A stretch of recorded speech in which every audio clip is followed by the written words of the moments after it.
Yesterday, we got the news. ESPN is finally back on YouTube TV. But how long until we have to pay some raise prices? What a way to lead into it, Derek. Yeah.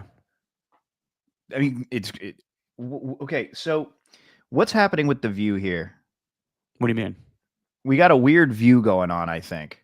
They're asking, what is this view? And I think we got something where, like, both of our screens are, like, being shown simultaneously with this. It's bizarre. On YouTube right now? Either on YouTube or on our phone. On our phone? What do you mean? Yeah. I gotta look this thing up. Because honestly, this is part of StreamYard where you have to set up this new view thing. Okay, so it's not even coming through on there. Okay, so it's not coming through on Twitter. I'm going on to YouTube. Sorry, we're working this out in real time because there's no other way to tell. No, you talk about the vertical thing? Yeah. Hold on, let me see. Show vertical. Oh, this little thing? Yeah. Well, you can. I'm hiding that, but yeah, I think you could change that if you're the viewer, right? I guess so. Maybe if it's the viewer. Yeah, maybe it's a viewer problem. Okay, moving on. YouTube TV, ESPN. Yes, glad to have Disney channels back. Yeah, but how long do we have to pay for a higher fee now? I don't know. Yearly, man. Yearly. That's the messed up thing with all these subscriptions. They're just going to keep on driving up the prices until you just don't buy it anymore, and then they start losing revenue. But as long as they keep making money and people keep watching, then it's going to continue to go up no matter what. I know it is. It's just, I'm glad that they've resolved it. But yeah, it means that this will go up every year and whatever. Like, that's just the price of a new thing that's a high commodity where most people have YouTube TV right now. I believe so. I think, an older demographic still has cable, but I think a lot of people are switching over. But that's capitalism, baby. Yeah, no, it is. I mean, this thing was, I remember when did YouTube TV start? Like, I heard about it years ago, and I remember people in LA when I was working at NFL Network had it, and they were complaining about a ESPN and YouTube TV contract dispute, and they finally resolved it. And at that time, it cost like $75 a month.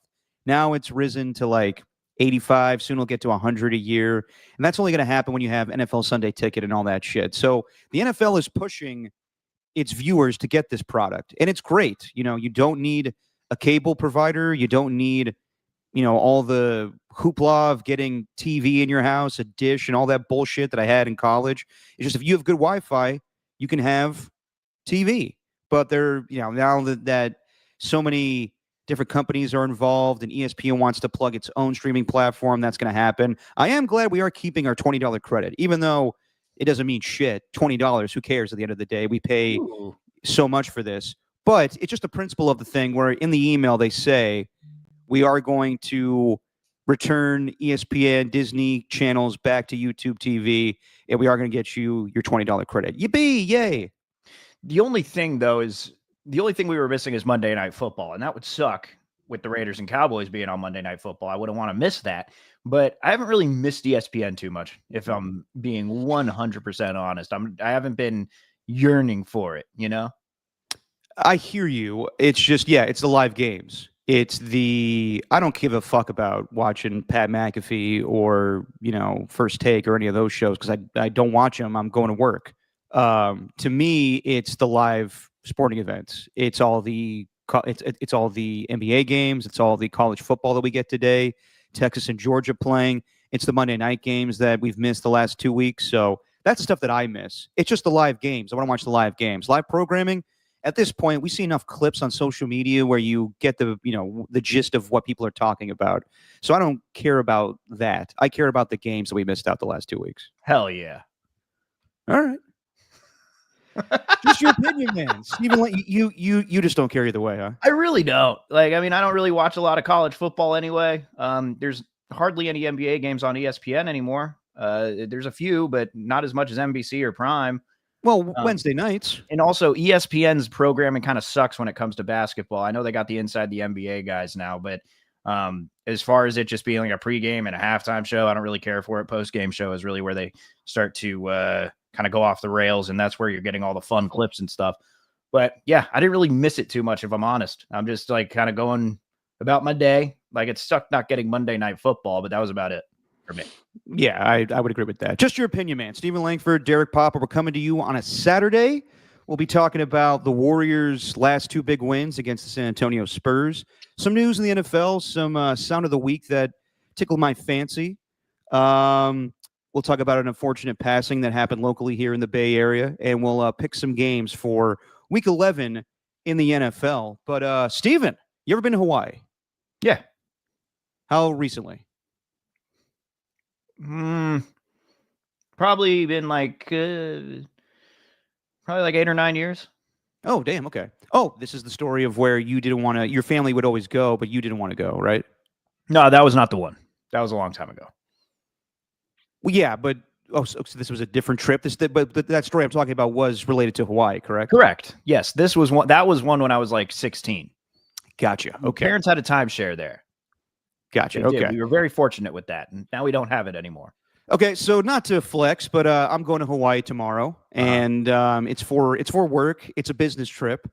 I'm going to butcher this. I should know this pronunciation by the time I'm on the air on Monday. Hanua Kea Beach Resort in Hawaii on the Big Island. I'll be there. And do you have any recommendations? I know you may have not been at this hotel, but anything you recommend while I'm in Hawaii? I got nothing unless you're talking the south of Maui, which is in Kihei. I got Kihei vibes all for you. I know Lahaina, pretty devastating when that fire hit because, we used to go to that area all the time. So I know Maui, but I don't really know too much of the Big Island. Fair enough. Okay, I'll figure it out for myself, and it'll be a good time. It's just I don't like leaving on a Sunday, especially during the NFL season. I know people are going to be like, oh, whoa, okay, Derek, you're going to complain about going to Hawaii? Yeah, when it comes to missing football, absolutely I am. You're damn right I am. There's also another thing you're missing that you should care about, but Oh, yes. I am unfortunately missing Steven and Jesse's baby shower. And I feel really bad about that. But, I will get you guys a gift. I'm there in spirit.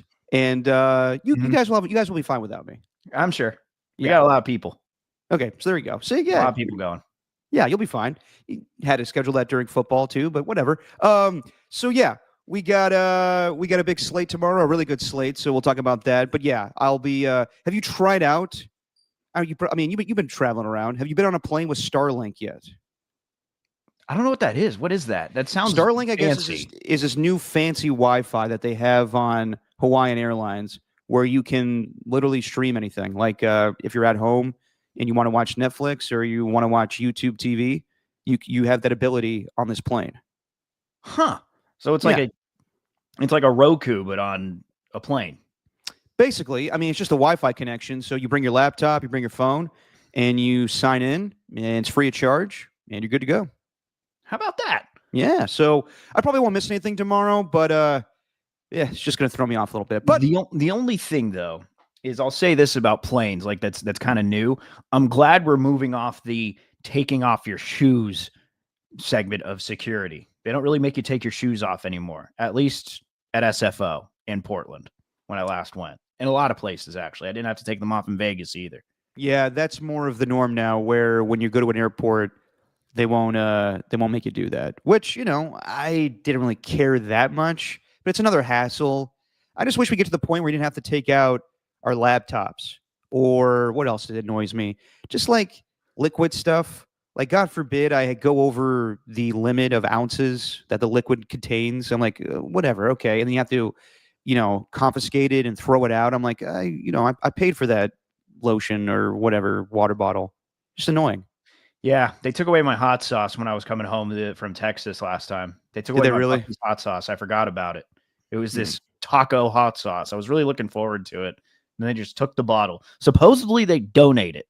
Could be wrong, but they donate it to a food bank, I believe. So it's fine. At least it's going to a good cause. Yeah. Although I wouldn't put it past them to be like, ooh, kind of like this, a little lost and found, steal from the lost and found. Why not? Yeah, I'm not entirely buying that they, get donated. Like, I think that some people will be like, all right, this is a good water bottle. Ooh, I could use that lotion. Yeah. Yeah. No, that's That is annoying. I mean, did they at least ask you, can we ship it to you? Or were you just like, nah, it's too much of a hassle? Who No, they cares? didn't ask that. They just took it. That's lame as hell. All right. Anyway, Warriors. They win last night against the San Antonio Spurs. Their last two meetings, they beat the San Antonio Spurs. And Steph Curry goes off 46 on Wednesday, 49 last night. Steph ties Michael Jordan with his 44th game, scoring 40 or more points after turning the age of 30. And it's his first back-to-back 40-point performance since 2022. So, Steven, what'd you make of the Warriors' last two games against the San Antonio Spurs? What do you think I made of it? Thrilling, exciting. Fucking awesome. I mean, like, I think it serves as a reminder, though, that even though I think the story going into it was, well, there was a lot going into it, actually. First off, you had Draymond Green saying those Personal agendas. the personal agendas, the commitment to winning, and we knew that was going to happen. We knew how the cycle was going to go. It happens every year. Draymond speaks his mind. Others kind of agree with him. Then you wonder who they're talking about. Some people felt like it was Kuminga, which I feel like was kind of unfair. Then Steve Kerr has to go on to clarify it. Draymond Green has to go on to clarify it. He gets into a little social media spat with Kevin O'Connor, the writer for now Yahoo Sports, because he responded to it saying it's not the younger guys, it's the older guys that are the problem. So we've seen this before. It's just these last two games have served as a reminder that even though the storyline going into it beyond that was also how they're going to guard Victor Wembanyama, the fact that the 7'4" Frenchman is playing at an MVP level, but it's all about Curry. It's all about Steph. This whole thing's been about Steph. Whatever two timeline approach you've been, talking about, whatever problems you have with ownership, talking about the future and how they're light years ahead of everybody and always going back to mention that, whatever you think about Draymond Green, whatever, at the end of the day, the common denominator is they have Steph Curry. And I am fully convinced that we aren't going to see anyone like this in our lifetime, where they're putting together these games already where he's tied Michael Jordan. He's going to pass Michael Jordan, by the way, by a pretty wide margin, I'd like to think. And we are seeing this guy who's growing into a top 5 all-time great NBA player. And I don't think anyone thought that. Like, I saw Brody Brazil likening Macklin Celebrini. Did he join you guys or did you guys post it? He was likening Macklin Celebrini and what he's done in his second year to Steph Curry in 2011. If I remember correctly, Steph Curry in 2011 was known, this guy's going to be a great 3-point shooter, but they didn't know he'd be this all-around icon, like this global superstar at that time. Like, it's all happened in the course of this last, I'd say, 12 years, 13 years, really ever since they drafted, I guess, Clay and then both Draymond. But Curry's it's all about Curry, man. That's, at the end of the day, it's all about number 30. And I'm seeing some stuff about, I saw Tim Kawakami saying it's notable that they have won these two games when Jonathan Kuminga's not on the floor. Maybe, but Steph went nuclear. That's what matters at the end of the day. It's all Steph, dude. And then there's that moment with Draymond Green and Victor Wembanyama. Yeah. It's like Wembanyama, who seems to be as calm and mature as ever. Like, you could tell that there's something there with the Draymond Green thing. Draymond was trying to get under his skin, and I think he accomplished that. He definitely did. Let's focus on the game real quick, the last two games, and then we'll get to all of the narrative stuff, because I do want to talk about the personal agendas and Tim Kawakami and Aaron Turner, Kuminga's agent, going back and forth with each other today. But as far as both games, I mean, yes, they talked about after the game the personal agendas, and Steve Kerr had to clarify and said a lineup change had to happen. So they go with Moses Moody and Will Richard. And I do think we need to get to the point where Moses Moody is starting every game. I think that he's earned that right. I think that he's that good of a player.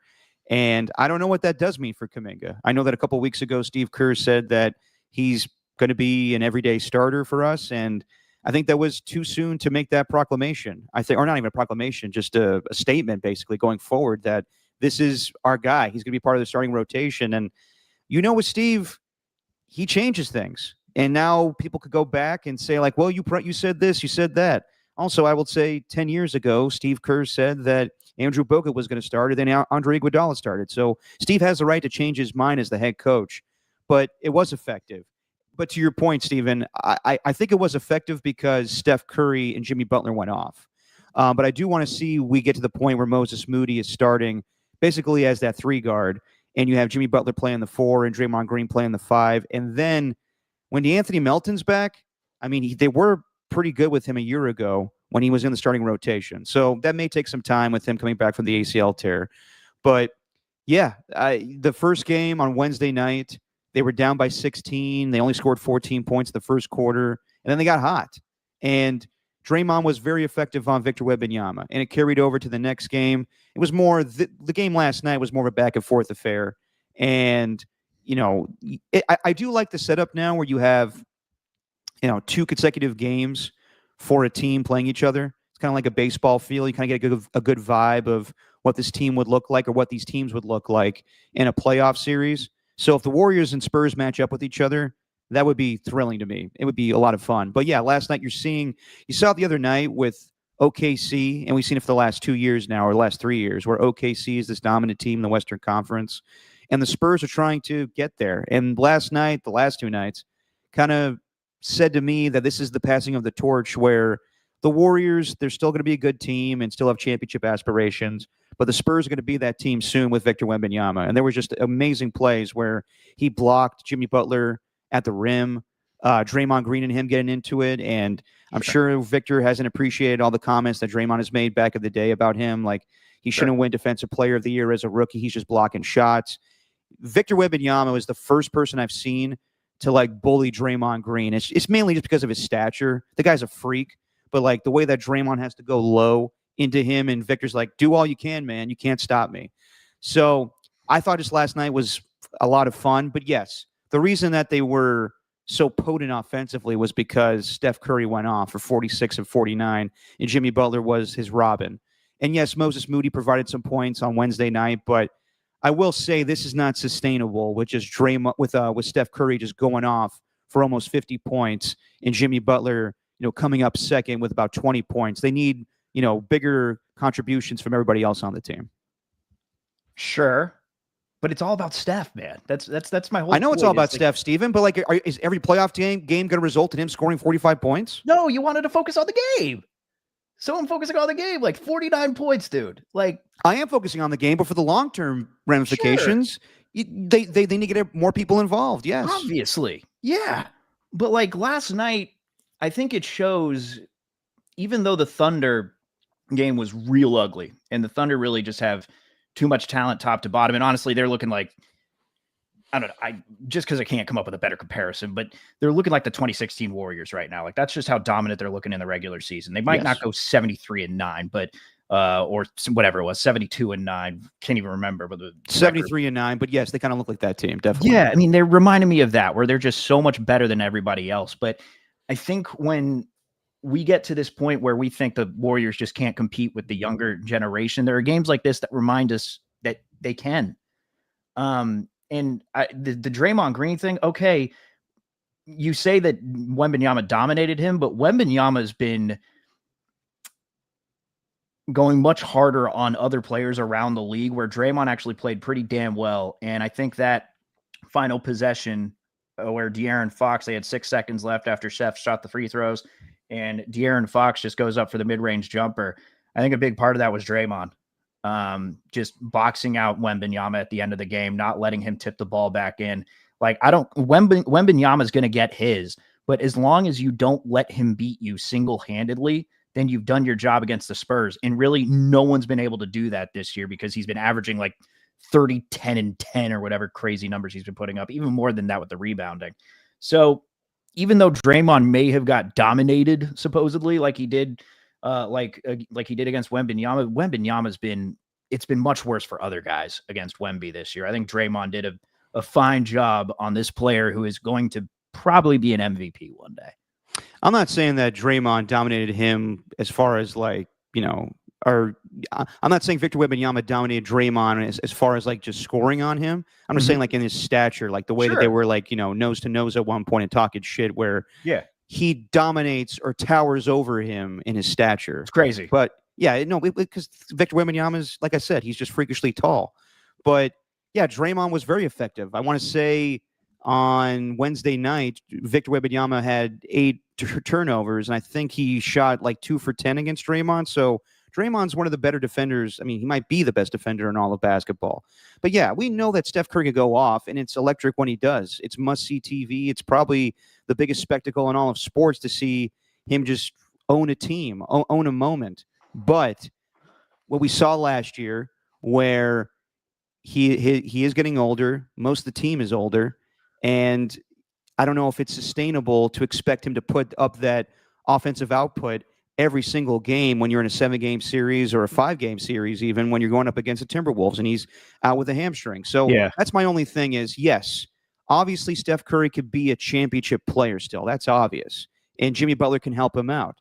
But it can't be that formula in the postseason. You need Moses Moody, you need Brandon Pajemski, you need Kuminga to step up. You need those guys to be there, and it's going to be a strength in numbers thing. Absolutely, every year it's like that. Yeah. Well, so you got AJ and Pat H here. AJ saying time to have these hard discussions regarding Draymond and his place on this team. Why? I think the hard discussion around Draymond, AJ, is how much worse the Warriors are going to be defensively when he's gone. I think that's the hard discussion to have. I don't think there's any point where I'd want Draymond gone. I'd never have.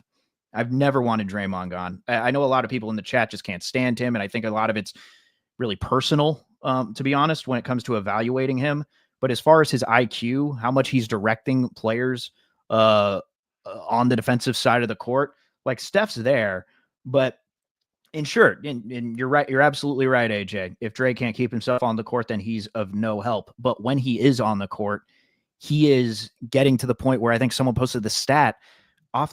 We're talking about the way that we talk about Steph and the off-court numbers. You know, Steph on the bench. What do the Warriors look like? Well, when Draymond's on the bench, they are 26th in defensive rating, and when he's out there, they are 2nd in defensive rating. So I just think that a lot of that's personal. I think the hard discussion to have is when he's gone, and ultimately he will be because no one lasts forever on a single team, how much worse this team is going to be defensively. And we're just not even used to that because Dre's been around for the last 13 years. He's been a teenager on this team. It's insane.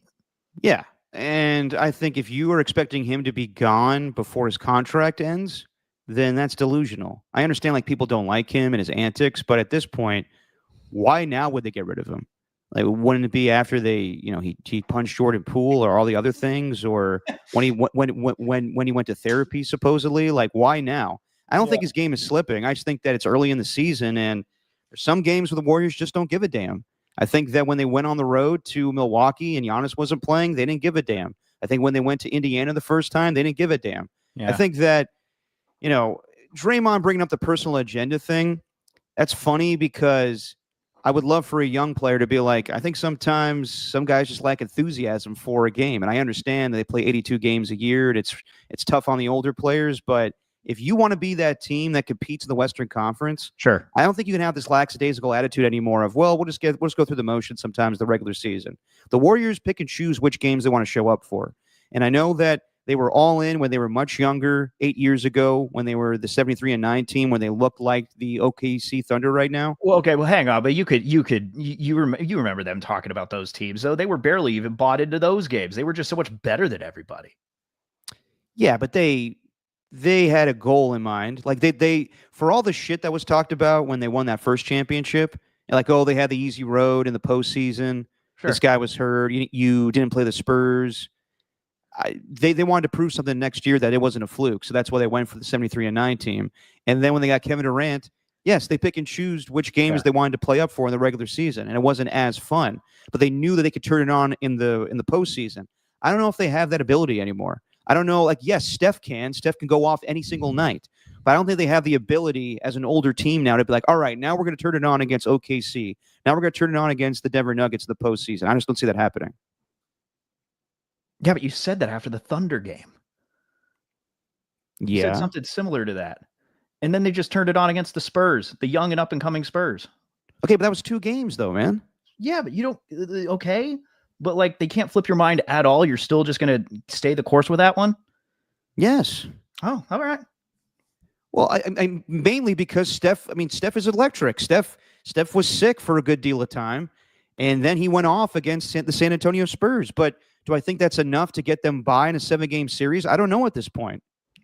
Well, luckily that's not happening for a lot of time now. I know. I mean, like, dude, like, yes, we can all say, like, how many times are we to say, like, Steph is, we know Steph is amazing. We know Steph is great. But in order Right. for them to win a championship, other guys need to step up. It can't just be Steph Curry again. Sure. That's all Sure. I'm saying. Yeah. But I think last night was just forget about the big picture. Let's just appreciate what they do have in Steph. I think that's what last night was about. Like you might be right. Like you are probably right because that's just the nature of the NBA. Dynasties start slipping, younger teams start getting better, and the older guys can't keep up. That's just the nature of sports overall. But seeing what Steph did last night, I can't say enough about it. And I understand with Anthony Slater's piece on top of that, we didn't even mention that with the whole Draymond stuff. And then Brandon Pajemski saying that he wants to kind of take over like Curry or something. I'm paraphrasing there. And then that ended up getting a few eye rolls from players and staffers within the team. I guess. I mean, I don't know if it was players, but I get that. Because it's like no one is going to be Steph Curry. There's not going to be another one like him. You know, we thought there would be, even like Damian Lillard was on the rise. And remember Trae Young when he was getting drafted? It's like, okay, that could be the next Steph Curry. I just don't think we're getting another one. No, of course not. I mean, like, yes, the narrative coming out of the last 2 games is Steph is awesome and he's an all-time great, and that's why the Warriors are so successful. Absolutely. Yep. But let's see what happens, as we get to Christmas and before the trade deadline, just how consistent this team looks. Yeah. I think you'll have times where we see, what we saw the last 2 nights where Steph Curry goes off. And you'll see nights where we saw what happened against OKC. It's just going to be inconsistent where I think, it's not in the realm of possibility still that they need to make a trade, and Kuminga's on the table, where if they really want to compete, if they want to, beat these younger teams in the Western Conference, then maybe they need to get a big man. Like, Tim Kawakami wrote about it, all the potential trade candidates. I don't think Giannis is feasible during the season. He mentioned Anthony Davis and Devin Booker. I don't think any of those guys are feasible. All the guys on the Pelicans right now, with Willie Green being fired, are on the table, in my opinion. All the Kings guys. Consider me dead wrong on that team. Yeah, I know. You saw slimmer. I saw slimmer Zion, and I went blind. Yeah, I was like, dude, it's the same old thing with the Pelicans. You got Zion, and we love Kevon Looney and Jordan Poole, but they're not changing. Same old team. That's just my thing, was where, yes, Steph still has that ability to be Steph Curry, but is it enough for them to win a championship? I don't know at this point. As far as all of the behind the scenes stuff, the personal narrative, or the personal agendas. You and I were doing a show on Tuesday night when the Warriors lost to OKC, and then I saw the post-game press conference where Draymond Green mentioned that. And I initially thought that would have been really cool if the game was earlier, and then we would have had that to react to. That would have been sick in real time, yeah.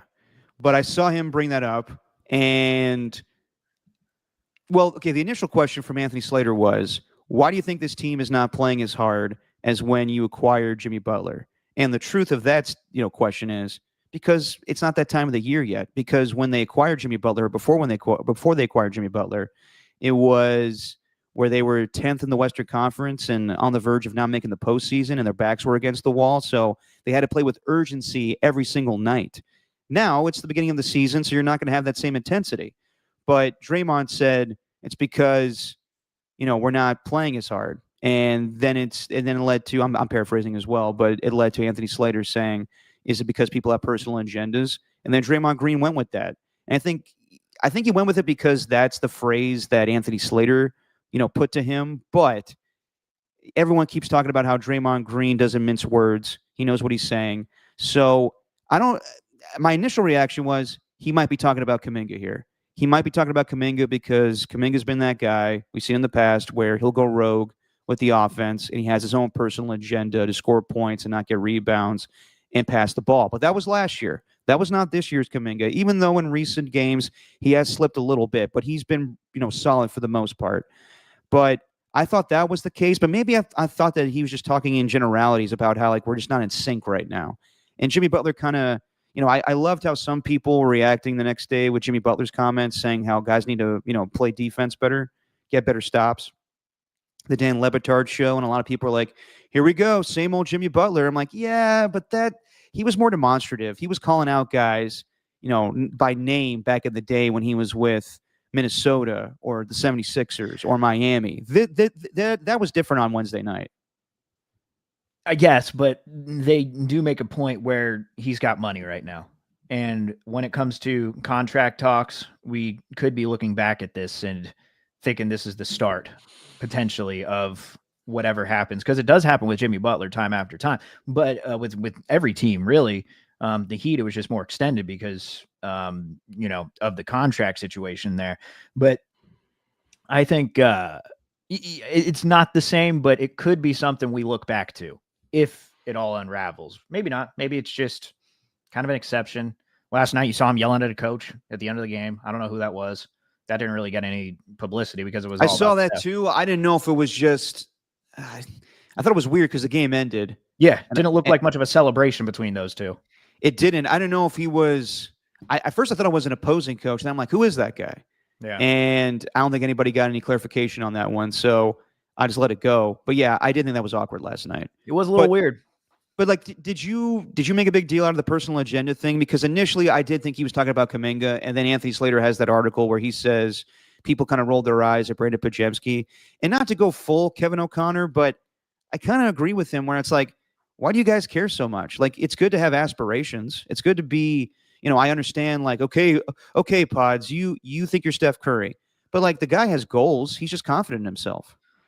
I don't know what to think of it, really. Because one part of me thinks, oh my God, he's calling out the team. But the other part of me thinks, God, he shouldn't have said that. And he probably knows he shouldn't have said that. I don't know who he's talking about. Maybe it is Pajemski.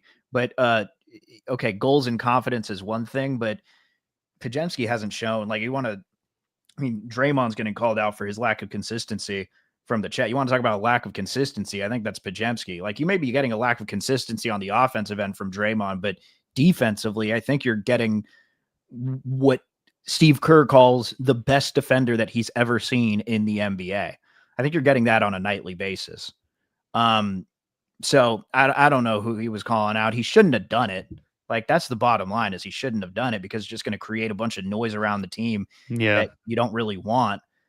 What do you think Mike Dunleavy's thinking with that? Like, what do you think Steve Kerr's thinking with that?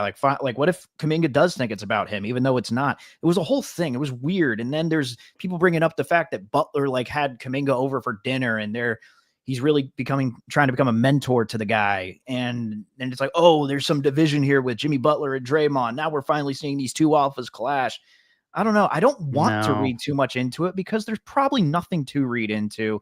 And it's just the drama of the NBA as the cycle continues with him, where something is said afterwards, and then people think it's divisive, and then you question who he is as a player, and then you want him off the team. It just happens with every year with Draymond, it feels like. Do you think he was talking about Kuminga in some way? I don't know, man. I really don't. I don't think so. And the reason I don't think so is because it seemed Kuminga,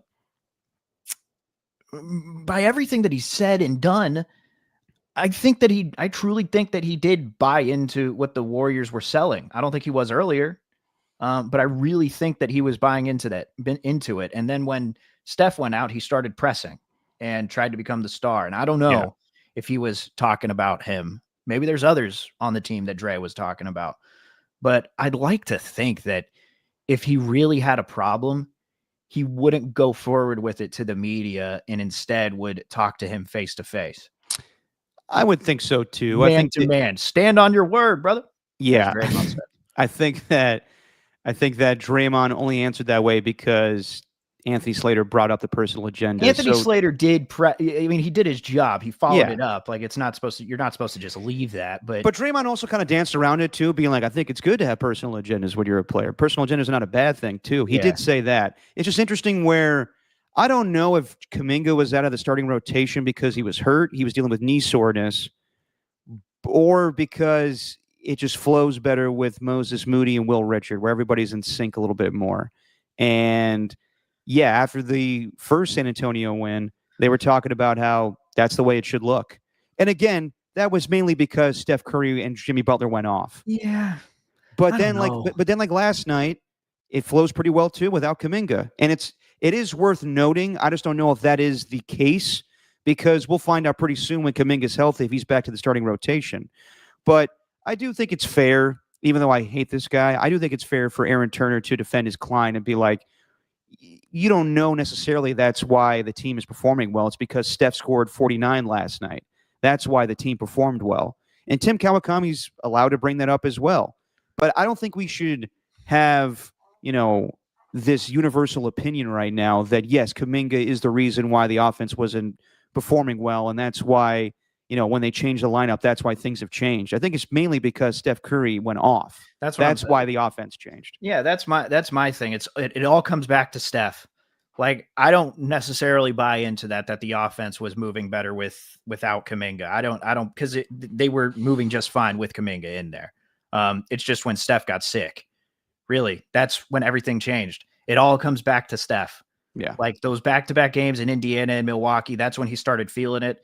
Obviously, that game against Phoenix, where he's like, "Dude, I'm hurting right now." mm-hmm. I mean, I put up 28 points, but I'm hurting, and he was done after that.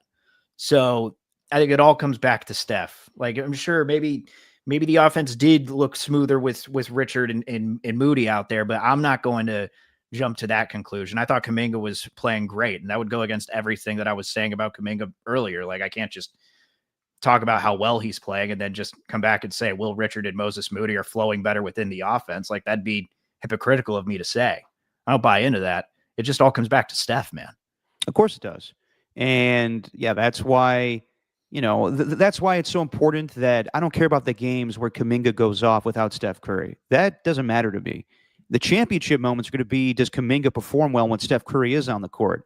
And that's why it's been the complete opposite this season as opposed to last year, where we saw games where Kuminga scored 33 points against the Houston Rockets and then didn't know what to do when Steph Curry was on the court. Now it's flipped. Now we've seen games where Kuminga has played well with Steph Curry.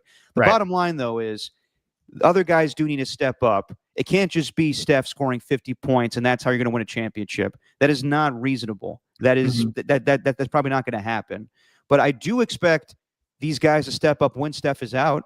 We do need to get to that point where last year Steph had the butt contusion and you had to go to Miami, you had to go to Charlotte. I forget the other games they played, but they were on the East Coast and their offense was terrible. You do need to get to a point where you trust your younger players and they can provide some offense to you. It can't be just where Jimmy Butler is going to be the facilitator and we go back to Jimmy of Miami. Like, no, we need to see where Brandon Pajemski, Moses Moody, Kuminga, those guys step up in regular season games. In the playoffs, they also need to step up with Steph Curry on the court, though. Derek, I think that's the hard discussion to have. I don't know if they can if Steph Curry's off the court. You're saying they need to do that? Yeah, you're probably right, but I don't know if they can. And that's the part where I do had wonder. A sample size of it, but not a large one. And that's where I wonder. We've had is ugly so far. That's where I wonder if these guys are really good enough. Right. Like, I think Moses Moody plays off of these guys pretty well. I do wonder. Like, I don't think Brandon Pajemski's a starter. I think he's a nice hustle player that gets rebounds and shoots threes. But like to have him like being the starting two guard, I'm sorry. I think that's gone on way too long now. I think that you need to get a better player in there. And I do trust in Moody. I do trust more in Kuminga this year. But are those guys going to rise to the occasion when we have these regular season games that are going to matter in the long run when Steph Curry's not out there? Because there will come a point again where he's not playing. It's going to happen. Yeah. I mean, they might have great individual performances, but you need that one guy who everyone's fearing. Like, just the way that Kerr talks about Steph and Draymond, a lot of the younger guys, he likes what he sees, but when he talks about them, it's another level of praise. It's him comparing after that first Spurs game. It's him comparing Curry to Tim Duncan, saying that he is our sun. He is our solar system. We revolve around him. Yeah. Like Draymond being the greatest defensive player that he's ever seen. Like, I just think if you lose either one of those two guys, like Butler's a solid player. Like, Butler's really, really good, an all-star, but like, he's not going to go out there and get 30 every night anymore. Like, it's just not going to happen. No. So without Steph, I don't really know what this team is. And to be honest, that's okay. That's okay, because they've won 4 championships with this damn team.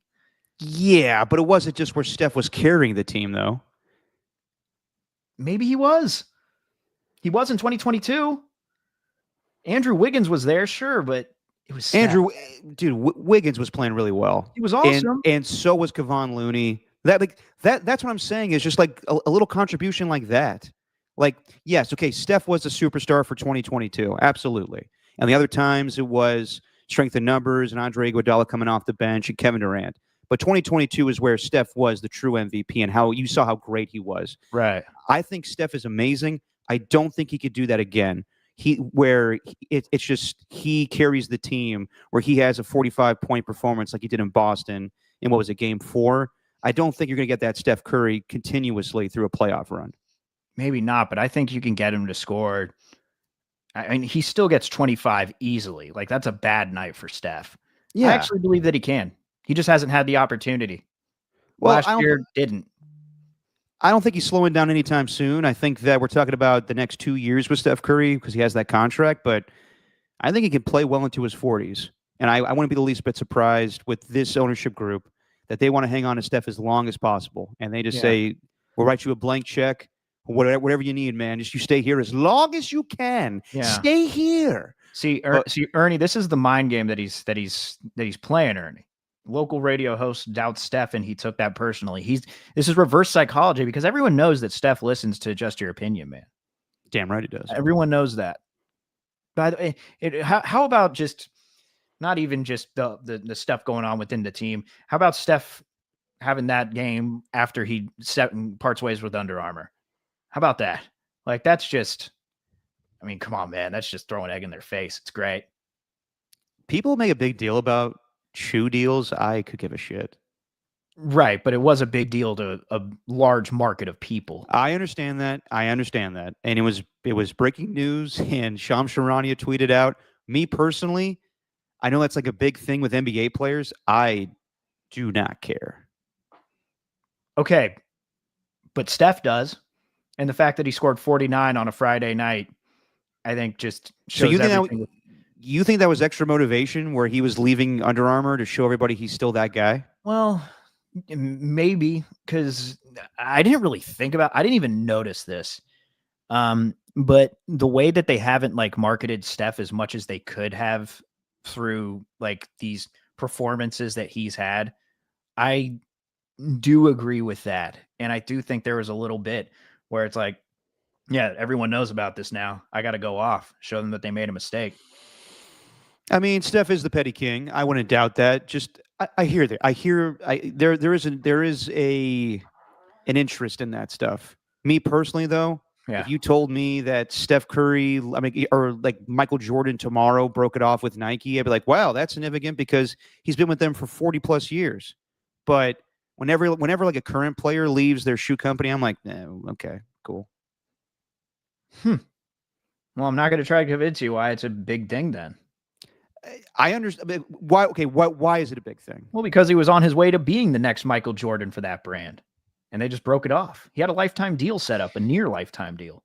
I mean, it's stupid business on their part. Absolutely. I think that, are we sure that it was Under Armour that wanted to say goodbye to Steph, or Steph saying, I got bigger aspirations here? Oh, it was Steph, for sure. Okay. Then he saw an opportunity. I'm sure he's going to sign with Nike. Wasn't he wearing Nikes last night? I don't know what he was wearing last night. I think it was Nikes. I just don't. I mean, like, I know that shoe stuff is very big in the NBA. I personally just don't care about that stuff. Yeah. I did like the Amazon Prime broadcast. That was the first time where I was actually like watching it. The post game show with Blake Griffin and Dirk Nowitzki and Udonis Haslem, not bad. I do think, to your point, Steve, that you said a couple weeks ago, I do think the new NBA broadcasts of Prime and NBC are trying to show that they care about basketball, where ESPN/TNT now with Inside the NBA, they have the names, but those guys don't care at all about current players. Right. Well, I mean, they care. They care, but they also look at them. They don't try to analyze the game. I mean, they do, but they also think, I'm here to teach them. I'm trying to motivate them. Yeah. With my analysis.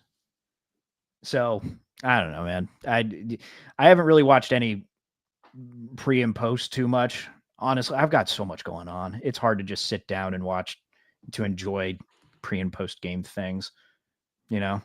Yeah. Well, Ernie, yes, I am wearing the same shirt, but look at both of our shoe collections. Then you could, comment on that part. People have been commenting on my wardrobe lately. And you know what? Screw all of you. I think I think I actually am pretty fly. Yeah.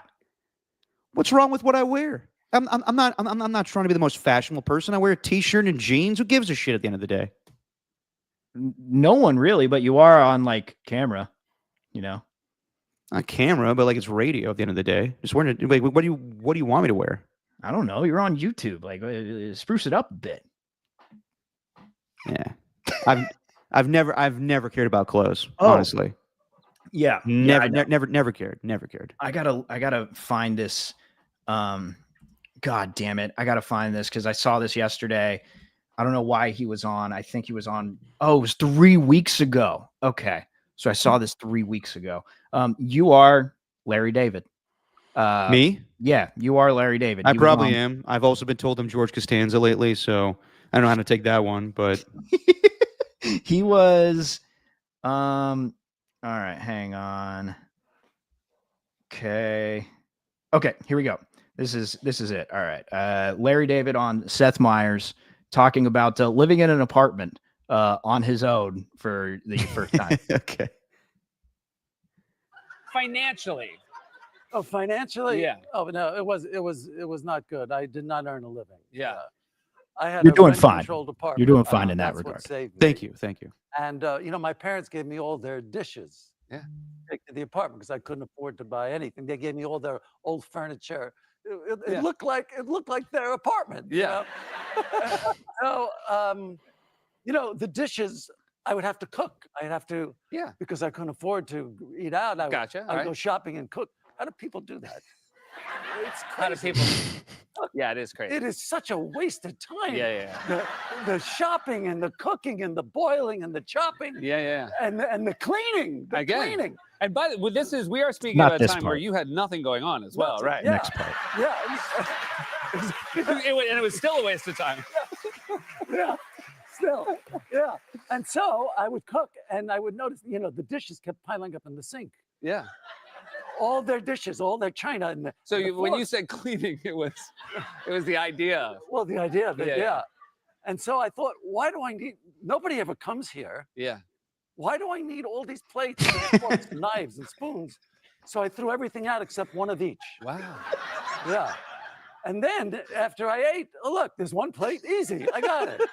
One fork, one knife, one spoon, done. Yeah. Now, Hold on. Did you watch this recently, or have you been saving this clip for a rainy day where it's like, that's Derek? No, I watched this recently. It just popped up in my algo. Gotcha. Mm-hmm. I'm not. Immediately thought of you, dude, when I heard the one spoon, one knife, one plate, done. Yeah, I mean that's kind of my mentality. Where it's like for a while there, I was like, yeah, just me living here. So why do I need more utensils? But I realize you do need more utensils than just one pair of or one each of a fork, a knife, and a spoon. Yeah, but I also get the notion that you don't need that much when you're living on your own if no one's really coming over all that often. I'm a simple man. Yeah. I'm a simple man. I mean, we don't have that many plates. We have like 4 plates and 4 bowls. I have maybe 5 sets of plates, bowls. That's all I need. We have an ungodly amount of silverware, though. Yet Yeah, somehow we use it. Well, you can never have too much silverware. I have realized that. Like, it is a nuisance after every meal to clean a fork or a spoon. So it is good to have multiples. Yeah. And also, like, the plastic ones that you could just throw away. Sure. I don't know how great that is for the environment. I'm not an environmentalist or a climate expert, but that doesn't sound. I say throw away. I mean, you could clean them and still use them. Either way. All right. Cleated the plastic. By the way, random. I know we're gonna move on. Yeah. I was watching, I got back to watching Seinfeld again. Just kind of going through it. I think I was at like season 7 as I was just rolling through the episodes. And I was making breakfast this morning and kind of just had it on in the AirPods. And the Soup Nazi episode came on. Mm-hmm. And I'm watching it thinking, this is just like a perfectly crafted sitcom episode. Like, it can't really get much better than that, at least from a Seinfeld perspective. Maybe it can but I think objectively, like with every storyline that's going on, with Kramer and the armoire, Yep. and then Elaine getting involved in it, Jerry with the schmoopy, and George getting pissed at the schmoopy, but then making his wife do it so that he could show them up, and then they both start making out in the restaurant. Kramer getting bullied by those two. I think they were a couple who were. They are definitely a couple. They're definitely a couple. What do you think I'm saying? You think I'm talking to you? Like, Why would you wear the ribbon? That's another episode with those two guys. Then just the soup Nazi underlying all of it. It is the perfect sitcom episode. I understand, like, people might call it overrated because everyone talks about that as being like the best and everyone kind of knows it as such, but I think it makes perfect sense because it is just it's so good. That is my favorite episode of Seinfeld. Yeah. Is the Soup Nazi, because it's just so good with that character, just a one-off. Didn't need to bring him back as a recurring character. It was just so classic enough on its own. And one of my favorite moments is at the end where Newman orders the jambalaya and he smells it out of the bag. He just walks out of the store and just goes, jambalaya. It's so random. Everyone's lining up for soup. Yeah. And there's a certain way you have to do it. And then, of course, Elaine gets in there and she's like, oh, okay. Like banging on the table and saying he looks like Al Pacino. Mm-hmm. No, that's just by far my favorite episode. Just such a well-crafted sitcom, like that specific one with everything going on around it. It's just so funny. I haven't watched it in a long time. So even Elaine's delivery at the very end, like next. her line, next, so good. Yeah, no, very good. All right, let's talk a little NFL, Steven. What about Brock Purdy's officially back, along with Ricky Pearsall. But I get the sense that you're not into this move because you're more of a Mac Jones guy of late. What do you get the sense of that for? You said it last podcast. I mean, I get the idea of riding the hot hand if that's what they want to do, but if Purdy's feeling 100%, all right. I just don't know what he's going to look like with that turf toe. I think the Brock Purdy that everyone's arguing for, saying you got to go with him because he's your franchise quarterback, he might look like that, but I just don't know. I don't know if he's going to look the same through a turf toe injury that's ended several careers, or at least prompted the end of several careers. I'm not saying it's going to end Brock Purdy's, but I don't think this season is one where we're going to see him revert back to 2023 out of nowhere just because he's completely rehabbed. And like the secret was, he hasn't been playing too well even before the Mac Jones thing, or according to Kyle Shanahan, he was playing real good against the Seahawks. He was real good against the Seahawks, not that good against the Jaguars. No, he wasn't. He was pretty bad against the Jags, and I thought that was more because he was rusty than the injury. But yeah, the Seahawks game, he threw 2 bad interceptions, but in the end, he did win the game for them. Again, you could also say that he may have thrown an interception in the end zone there if Jake Tonj doesn't come up with that grab. But yeah, I mean, my thing is, I understand that Mac Jones technically is the hot hand, but did he do anything like we were like, whoa, okay, this guy that's another is now going to be your starting quarterback? That's another thing. When you go back and look at it, really, it's just, okay, over 2,000 yards passing. I think that's like 13th in the league, which is decent for the amount of games that he's played, but 13 touchdowns to 6 interceptions. Not all of them were his fault, but it's not like he's been playing like an MVP. No, and so I think Jones is good, but if we're always talking so much about Mahomes and Allen, and I was talking about this with my buddy Nick last night. I watched, I didn't catch like the entirety of the Warriors Spurs last night, but I did end up catching at least the second half and then watching the highlights later. But we were talking about like Jones and Purdy, and if you're going to choose one quarterback that has traits closer to, say, Patrick Mahomes and Josh Allen and the greats that you talk about all the time in the NFL, I'd say that Mac Jones doesn't have the same traits as Purdy, where it feels like at the end of a game, if a pass rush is getting to the offensive line and it's just debilitating and it's close, I think Purdy has the ability to escape out of it and make that extra play to potentially win it. I don't know if I trust Mac Jones in that situation. He's shown that he's shifty, and I don't know. I heard on the broadcast last time, like sneaky athletic, even though he just evaded a quick pressure and kind of just broke out of the pocket for a second. That's Mac a go-to Jones, line for white quarterbacks too. Sneaky athletic. Yeah, Mac Jones is an athletic quarterback to me. He's good. He's better than probably a backup, but is he going to be a starting quarterback somewhere that wins them a Super Bowl? Like, I think with his career, I think he's going to be a really nice piece for anyone who's kind of in limbo with their quarterback situation, like kind of like a Sam Darnold type. Yeah, I could see that. I think that he is more limited as a passer, but him and Brock Purdy are comparable. But in the end, look, I'm realistic here. Like, Brock Purdy is the franchise quarterback. You're not just going to go off of 8 games of Mac Jones and forget about 38 games with Brock Purdy, where he took your team to the NFC Championship game twice, won it, took it to the Super Bowl, had a lead in overtime, and ultimately lost it. This guy is the franchise quarterback. I don't know if he has the physical traits to be the franchise quarterback, but he is the franchise quarterback just because they're indebted to him for the contract and everything he's accomplished in the past. Yeah. But man, when you say 38 games, it's a vast difference halfway through that with what his team looks like compared to what it looks like now, or what it's looked like over the last year and a half. I get that, man. Believe me. When people say like Brock Purdy's a top 10 quarterback in this league, I don't say that. I think he's top 15. I think that he is the perfect guy to run Kyle Shanahan's offense. But if he were to go to a different team, I don't know if he has the same success. But he's perfect for this scheme. Would I have paid him the amount of money that he got? No. But would I pay Tua? No. Would I have paid Trevor Lawrence? Absolutely not. It's just the market. We've talked about this over and over and over again ad nauseum. It is what it is. When the owner goes out of his way to say we need to reshape the quarterback market for this guy, that he is your franchise quarterback. That is what it is. Yeah. You know what I don't buy into though? I'm just not going to buy it because I don't think they're going to make a stink of it, but you can't tell me like Brock Purdy or Mac Jones are going to be okay with one kind of outshining the other. Like, I know Mac is going to have that mindset where he's like, I'm the backup. This is Brock's team. He's the starter. But after 8 games, you can't tell me that a competitor, and I think that's what Mac is. I think Mac's shown that he is a competitor out there.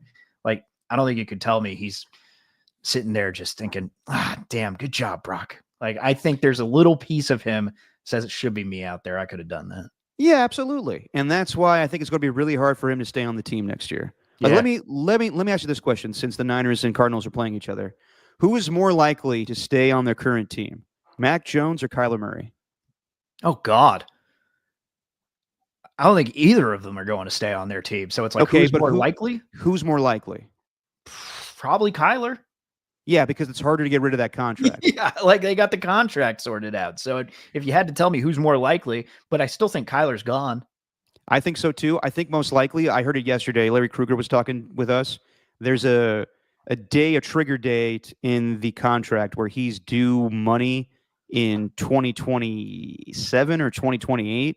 If he stays on the roster the 5th day into the new league year, kind of like the same thing we saw back in the day with Russell Wilson and Derek Carr, then he gets money. I don't think the Arizona Cardinals are comfortable paying him the amount of money he's making anymore, with the amount of time he misses and the inconsistency and just honestly how bad he's been, not living up to expectations as the first overall pick. And I remember at one point we were all talking about, should this guy play baseball over football? I still think he serves a purpose in the NFL. What that is, I do not know. I don't know if he's a starter anymore. I don't know if he's a backup, but I don't think he's going to be on the Arizona Cardinals. Now, with Mac Jones, we saw it yesterday. I think Ian Rappaport had the report where a lot of teams are interested in him. But what's the price going to be? Like, did he do enough where people are going to move a second-round pick for him? No. I think most likely it would be a 4th or a 5th. And if that's the case, if you're the 49ers, look, you have to look at it like this. Mac Jones served a purpose for us this season, but is his purpose to get, is it better suited to get draft capital off of him for the future, or just to have him be the backup quarterback? Yeah. I think it's better to have him, traded, go to a different team and get a 4th or a 5th round pick for him. That would be beneficial in the long run. But also it has to be the right spot. It has to be like the Cleveland Browns or a similar scheme that made Mac Jones thrive in this Kyle Shanahan offense. Kind of like where, like a Kevin O'Connell or a Shane Steichen, where you need a offensive play caller as the head coach who sees a Sam Darnold or a Daniel Jones that I can fix Mac Jones. And you just saw that Mac Jones doesn't need a lot of fixing, but if he's in the right scheme, then he could thrive. Yeah. Yeah. But with that Pelissero report that you mentioned earlier, I know you're going to agree with me on this, Derek, because you agree with everything that I say. It's a good thing to have on a podcast when both people just agree on everything and just keep talking and just glazing their own opinions about how they're right. Just glazing your opinion, man. Which we've done sometimes. We've glazed Yeah, but our you own know what? opinions. I'd rather be honest than phony. Okay. But what do you think with this Tom Pelissero thing? I think you're going to agree with me. Was it Pelissero or Rappaport? Either way, it doesn't matter. I think Rappaport said it was officially official, then Tom Pelissero had the actual report. That's fair. With all this smoke that's around Mac Jones now, potentially being a trade candidate, Yeah. if the 49ers hang on to him, what does that say about how they think about Brock Purdy? Because people are going to be calling. Phones are going to be working. As Kyle Shanahan says, as every year, we're always working the phones and stuff. So if they're always working the phones and stuff, what if they're not working the phones and stuff with Mac Jones and stuff? If it's just like a 6th round pick and stuff or 7th round pick and stuff, then that's where I think he stays on the team. But if it's more significant, that's where I think they move him. So like, you think it's going to be more based on the compensation they get rather than how they actually feel about their regular franchise guy, instead of them saying, "Ooh, you know what? We need to stick with him because Purdy has not looked good." If they stick with, I mean, they're going to stick with Brock Purdy. But if Mac Jones is still on the roster, then in the back of my mind, I'm kind of thinking like 3 years ago, where they tried to trade Jimmy, and he was still on the roster, was hanging around, and sure enough, he was the backup quarterback. And I think had Trey Lance not got injured, most likely Trey Lance was going to get benched for Jimmy Garoppolo at some point.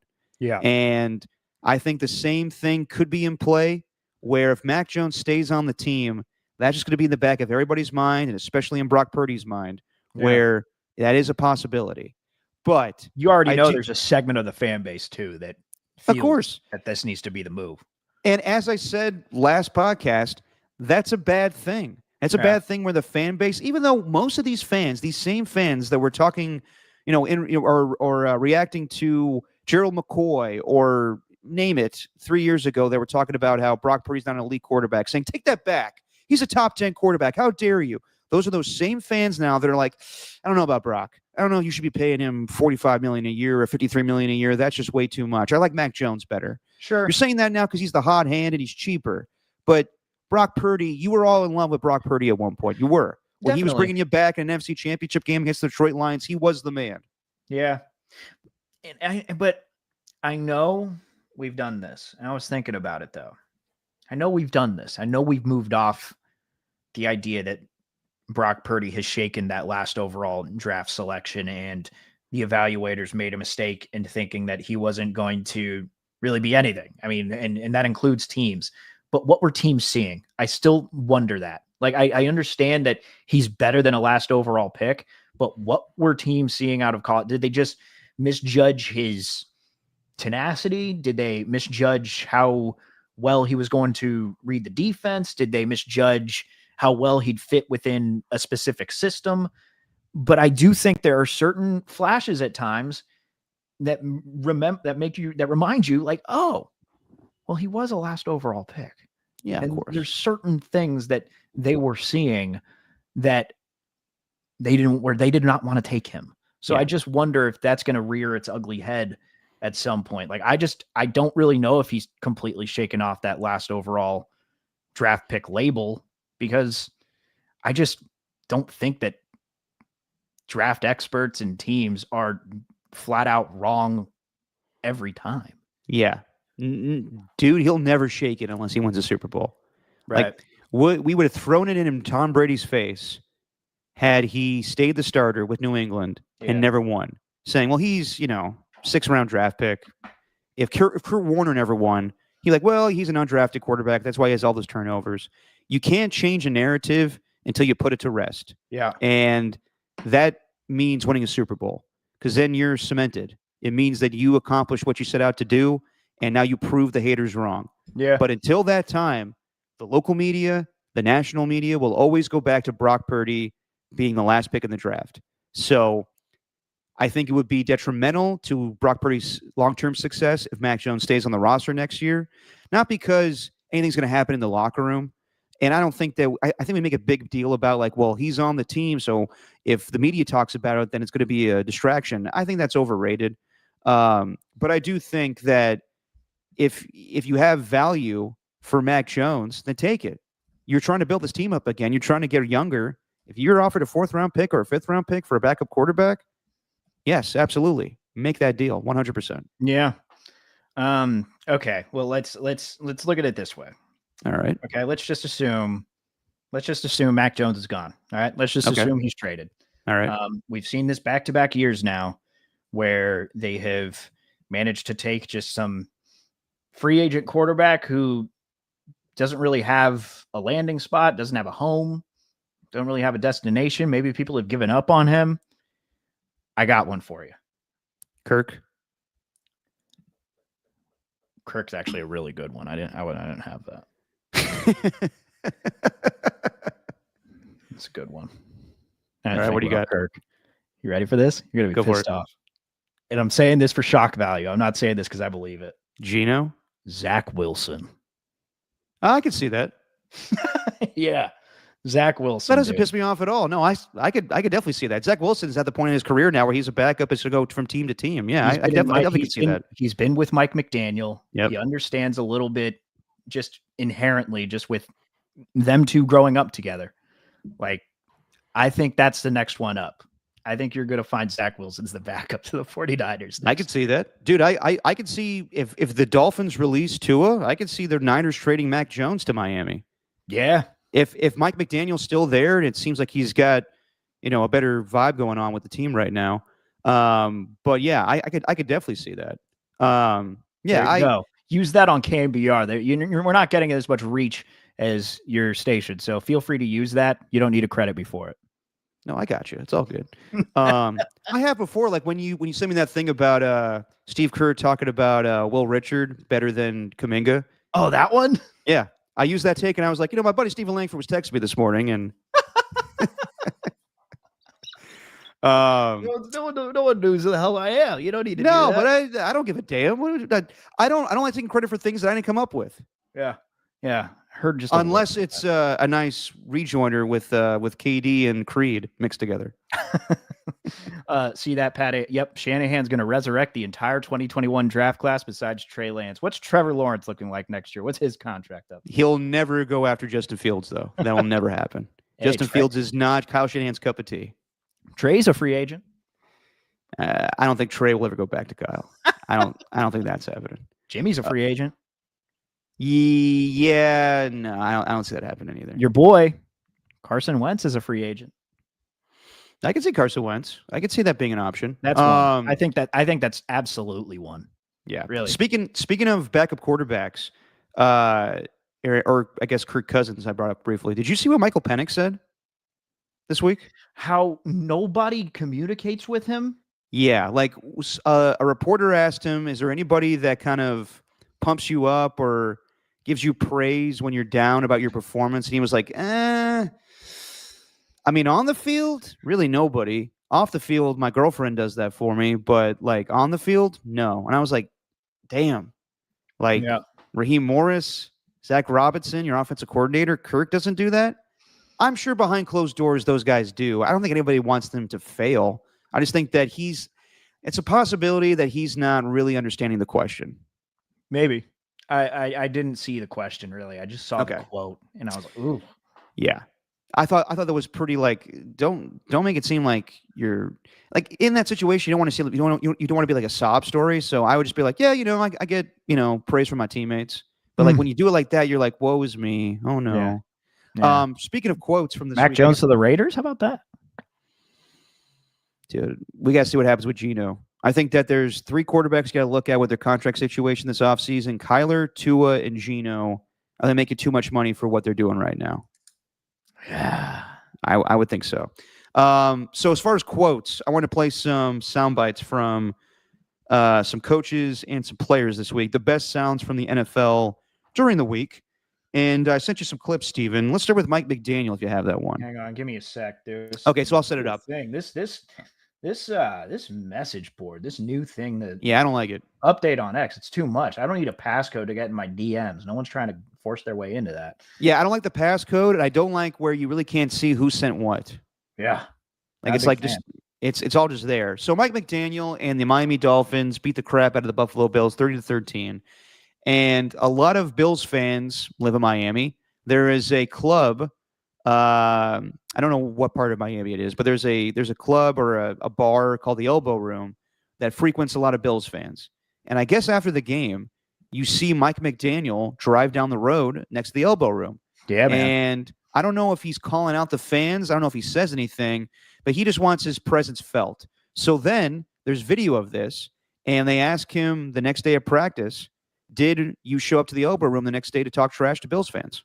That's why I like the good old days, the throwbacks of yore where you could trust, the internet and the images, because, it is pretty detailed. That, I do live in that area, but I mean, AI, right? Was he even confirming it? I mean, I live in that area. AI is real.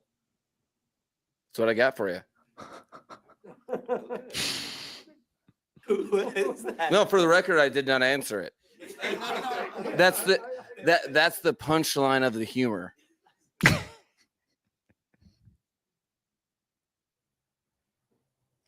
That's why.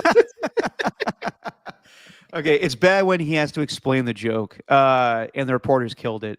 That's the Mike McDaniel I like. That's the Mike McDaniel, the quirky guy that after a win can talk shit and be goofy in that way. But when he's losing games, you lose me. Yeah. So listen, man, if anyone's listened to Dan Soder talk, I actually really recommend this for any 49er fans out there. Watch Dan Soder on Julian Edelman's podcast. It's literally all about his 49er fandom. The comedian Dan Soder, who has the craziest voice that I've ever heard. He's got great pipes. It's insane. You can't do an impression of him because he's got such a unique kind of like, it sounds like he has like natural phlegm in his voice where he's always kind of like his Andre the Giant is like fucking money, and a bunch of other impressions that he does. But he goes on to Katie Nolan? I think so. Yeah. And he goes on Julian Edelman. I listened to this thing like almost all the way through for like an hour and 40 minutes or whatever it was. But he talks about his 49er fandom growing up. He also talks about Mike McDaniel and how McDaniel, it's just, my point is, I don't want to go through on a long tangent about it. My point is, you don't hang out with a guy like Dan Soder and grow up to be like best friends with him if you don't have some sense of humor, where you can just fuck with people. And I think like that's what Mike McDaniel just has in his blood, where he was also football obsessed. They grew up together in Colorado? Yeah. Nice. Yeah. And he goes through the whole genesis of it. Like I think his parents separated, but he was always like a 49er fan, even though everyone else was Broncos fans out there. It's a whole thing. So I highly recommend it. It's also a hilarious podcast in general. Like him and Edelman just vibe. Yeah. But I think we all agree that Mike McDaniel definitely was down the Elbow Room. Yeah. And the Elbow Room is also where the Florida Panthers celebrate every year that they won the championship so far. It's like noted, okay, they're going to be at the Elbow Room. So, okay. Yeah, pretty popular place, I guess. I think that's a good sign also that Mike McDaniel feels good enough where he could do that, where he must be back next season. Mm-hmm. I kind of get that vibe where Stephen Ross sees the genius of Mike McDaniel and maybe everything changes around him, but he wants to keep the coach. So maybe he's just that confident now where he got what's the term I'm looking for? I guess just vote of confidence. Yeah, that he's going to be the coach next season. Yeah, I agree. And I think his time in Miami's run its course.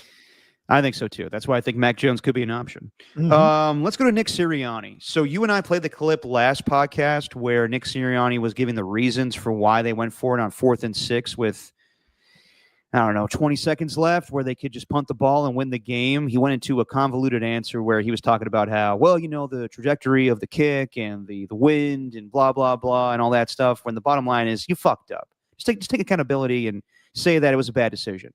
There's rumors now that A.J. Brown and Jalen Hurts went rogue and decided to go for it on 4th and 6. They were just going to line up and see if they got an encroachment penalty to make it a 4th and manageable. But apparently Nick Sirianni, and this is just reports, did not want to actually, run the play in Jalen Hurts and A.J. Brown because A.J. Brown wasn't getting, a lot of productivity that day. They wanted to ice the game with a touchdown. They asked Nick Sirianni about this. Can you square this up, though? Because there's been a couple players who have indicated that that it was a Jalen and A.J. Communication that led to that. I knew exactly what the play was that we were calling, and that was run in that moment. So they didn't check. I knew exactly what the play was in that moment, what we called, and what was and what they happened. Do you believe him? No. It's almost like a arrogance thing where you're going to question that I didn't know what was going on in the field. I'm the fucking head coach of the team. I get enough bullshit where I delegate to my coordinators that I don't know what's going on in the football field. He seems pissed there, but I do think that there is validity to this rumor. Absolutely. Well, but you can also on the same side of the coin, though, you could say that he is not wanting to create any more friction than there already is among that team. Yeah. People have been talking more about the Eagles off the field than on the field this year. There's no doubt. And I think there's no point in, the arm's already bruised. There's no point in you have to keep punching it just to make a point. I agree. And I think that the only reason this is brought up is because I think Jalen Hurts and A.J. Brown have been honest in the past and said they've done this. And I don't know what the good thing to do as a coach. Like, do you admit that they went rogue, or do you just take the fall and say, like, no, I called that, and you just look like an idiot? And Nick Sirianni's fine with that. Yeah, I think they probably went rogue, and he's just covering up for them. And that's him being like, people question me enough as a head coach, so how dare you insinuate that I didn't know what was going on in the football field? When in reality, I think we've heard that before from Jalen Hurts and A.J. Brown. Speaking of A.J. Brown, sorry, did you have a comment there? No. Speaking of A.J. Brown, after the win, he went on Twitch and complained how he's not getting enough targets and not enough yards, and said if you have him in fantasy, don't bother. So then he went to his locker room, and this was kind of reminiscent of Terrell Owens a little bit, but I think he handled it a lot better than T.O. of the past. So this is A.J. Brown addressing everything when it comes to his Twitter posts and how he's not getting enough productivity in the Eagles offense. Last year, what it was, thank you for the ring, but it's a new season. They adapted. We have to adapt, and we have to continue to get better and try to find new ways. So that's where the frustration comes in, because it's not about winning, you guys. Like, I want to win, yes. I want to help contribute as well, do our thing on offense as well. I think that's fair. Yeah, he went into a whole thing about how he's not going to apologize for what he did on the stream, and that he's just being honest that if you were to play fantasy football with his stats, you're going to lose. So why would you bother? And he doesn't blame Jalen Hurts. He has to deal with a lot. I think he's kind of blaming more of the coaches where, kind of like with me where, yeah, Steph Curry goes off for 45 points. Do I think it's good enough for them to win a championship? No. So it's kind of the same deal here where A.J. Brown realizes the offense is getting by. In order for them to be successful, they need to put up more points. Does that mean that he gets more touchdowns and catches? Probably. But I do think it's also kind of a little bit like Devontae Adams 2 years ago where the Raiders were winning, and he was very vocal with the media that this is the wrong way to win. We need to win a better way than this. And it kind of made Devontae look like he was selfish. So I get what A.J. Brown is saying, but at the same time, do you need to be that vocal about it? Can you just say it behind closed doors to the quarterback and to the coach that this is not right? Even though we're winning games, this is not the offense that I know we're capable of being. I can understand where he's coming from, but I wonder what the Eagles are thinking about it. Like, what does Jeffrey Lurie think when he hears one of his players said winning's great, but I want to contribute? Like, where do they come down on that? Yeah. Like, normally anything you've seen from teams is, I don't care how we win, as long as we win. You can have 1 yard, you could have 100. Like those cliches that they all use before the season. Like, that's not really it doesn't make him seem like he's just putting the team first in that regard. Like, thanks for the ring. Thanks for the ring.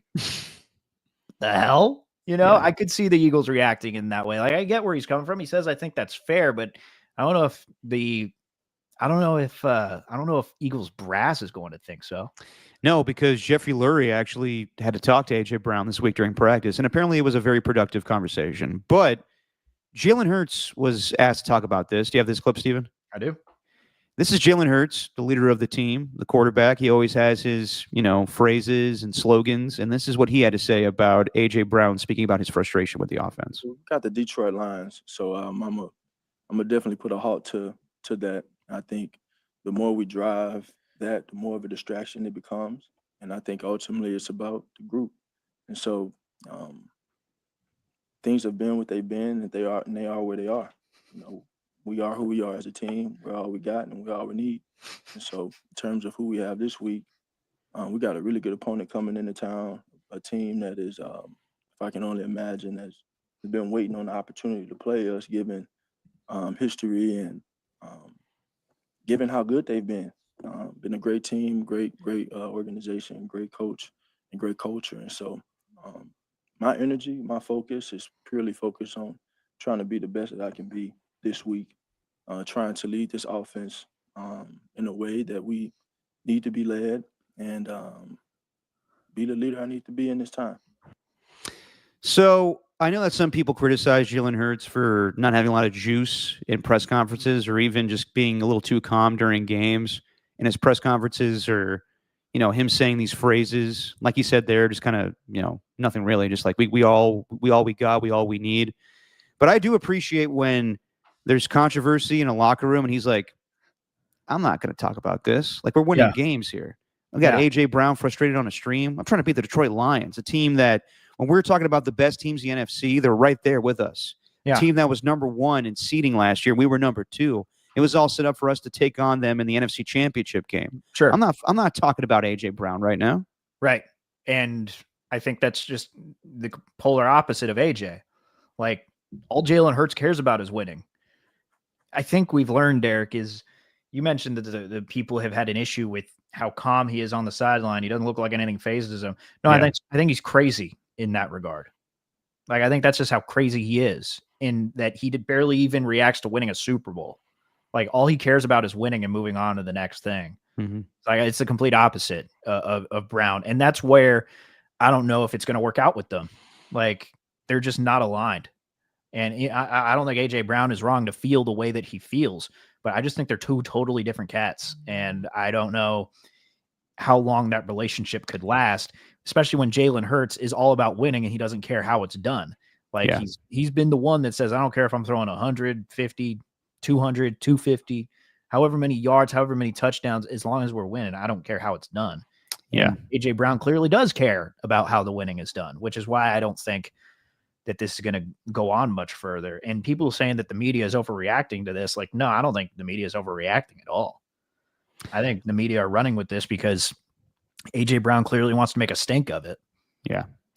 The people that are saying there's not a lot there are like former Eagles like Jason Kelsey, who just wanted it to go away because they want to win another championship. It is reminiscent a little bit of Donovan McNabb and Terrell Owens. Not as bad as that, because that was pretty bad. And T.O., I think, went about things terribly, was saying, if we had Brett Favre right now, we would be a better team. We would be undefeated as opposed to playing with Donovan McNabb. It's not like A.J. Brown's throwing his quarterback under the bus, but it is a little bit like, woe is me, when really, like, what are you complaining about, dude? You just won the Super Bowl. Well, you got 7 more weeks, too. It's going to be a long 7 weeks, I think. Yeah, but I could also see them trying to make him happy now, so I wouldn't be the least bit surprised if he goes off against the Lions, and they have a depleted secondary right now. So yeah, wouldn't be surprised about that. Last clip I want to play, this was just humorous to me. This is Aaron Glenn. So Rich Cimini had a report that Garrett Wilson will be going on IR, or not even on IR, but just said that he's going to miss the next 3 weeks or 4 weeks with an injury. And then, as the head coach of the team, you have to acknowledge some reports out there. So it's either you go with the flow or you shut it down quickly. And Aaron Glenn wasn't even asked a question just immediately begins his press conference with a passive-aggressive nature towards Rich Cimini's report. I'm going to pass on talking about injuries. Since Rich, he's not here, has all the answers, so you guys can get all the injuries from Rich. So I go right into this here game. Candidate for IR, or is that not something you want to ask Rich? I'm asking you. Well, I'm telling you to ask Rich. He's not here, though. AG, Well, you better call him. no disrespect to you or Rich, but like we want to hear it from you. You know, like that. You guys have been here. You guys have been hearing from me, but now since we're just reporting stuff, that I haven't said, then maybe you should ask him. Thanks, everybody. See how it goes. Can you see me anymore? Yeah, I can see you. Oh, you got me? My camera's You're not working. frozen. I'm frozen? Damn it. Yeah. Well, yeah, hopefully I fix that in a little bit here. Aaron Glenn, the problem I have is I get it, like if you're upset that a reporter released that information, a leak like that, before he announces it. But if you start a press conference off with being passive-aggressive like that, I think that's ridiculous. So, yes, that stuff's going to happen, and you can't be, that butthurt about it, where it's like, ask Rich about all the injuries going forward. It's like, dude, this is your first year. You'll learn, like, that stuff's going to happen all the time. So that's the least of your concerns right now. You're, 2-9, whatever the record is right now? So I thought that was just ridiculous. Yeah, if head coaches are going to treat the media that way, I just don't know how long it's going to last. And I know that's putting the media on way too much of a pedestal there. I can't see you now. Your screen's completely dark. Okay, I'll figure it out. I could hear you. It's just so weird. But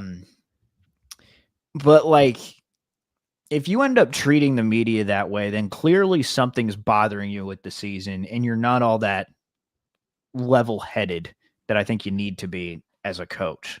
I think a lot of these press conferences, sometimes, like, I don't care if you go off during something in a post-game presser or whatever, and you have an issue with maybe a question that you feel is unfair. Obviously, like, the media is not always going to be fair and balanced. But if you're just treating the media like that from the get-go, I don't know if that bodes well for the future, just based on clearly angry. Clearly, there's something that's going on. Like, it's just an injury. Like, what's the problem with a reporter? Yeah. It's nothing terrible. It's not like he was reporting about some growing disconnect within the organization, even though he's not in the organization. He's probably got some connections because Cimini's been there a lot longer than he has, and he just reported an injury. What's so bad about that? It's not. He's just feeling the pressure because I don't think this is the way he envisioned it. I think that, he had aspirations for them being a good team this year. Yeah. And in the end, they traded away two of their best players. And it sounds like both of those guys did not get along with him. So I don't know how this is going to go with Aaron Glenn as head coach, where this is his focus when the team is shitty. Yeah. And like, there was a New York hockey writer, Larry Brooks, I believe is his name. He died earlier this week. Yes, he did. Yeah. And he was a legend. And a lot of videos were popping up of him getting into spats with head coaches. Specifically when he would write articles about the team, and a lot of them were really sarcastic and they didn't appreciate that. But the thing you'll notice is that he was always there. The coaches and the players that always got into, that always called him out never really stuck around because they just couldn't handle it. They couldn't handle that their team was worth maybe an article or two that was going to be full of sarcasm. There's just certain things that show you, like, God, like you said, feeling the pressure. I think that speaks volumes, really, like what he was saying. Yeah, agreed. All right, let's pick some games in week 11 for a little thing we call wins or wangs, Steven. I can't even see you, dude. I know. Yeah, I don't know how to fix my camera in real time here. It's talking into the void. It's all right. Who knows what I'm doing right now? I'm probably wearing a horrible wardrobe as usual. You don't need to see my face. All right. Let's just pick these games. You have a 3-2 lead on me from being right on everything with the Patriots-Jets game. Funny enough, we should talk about the Jets. Patriots looking pretty good. Actually, those uniforms they wore on Thursday night, kind of reminiscent of the old ones they used to wear like in the Drew Bledsoe days. Not bad. But yeah, you got the points right, or the team right initially with the Patriots. You got that right. You laid the points. You went under. I had the Jets covering. That was stupid on my part. So you're up 3-2 on me. Let's start with the game in Madrid against the Washington Commanders and the Miami Dolphins. The Dolphins are 2.5-point favorites, over under 47.5. Dolphins playing like they've got nothing to lose. Commanders looking down. I think I'm going to lay the points with the Dolphins here, and I'll just take the under. I'm going to take the over because I think both of these offenses can score points. I think both of the defenses, the Miami Dolphins defense has played better of late, but the Commanders defense, I don't care that Dan Quinn's calling the plays now.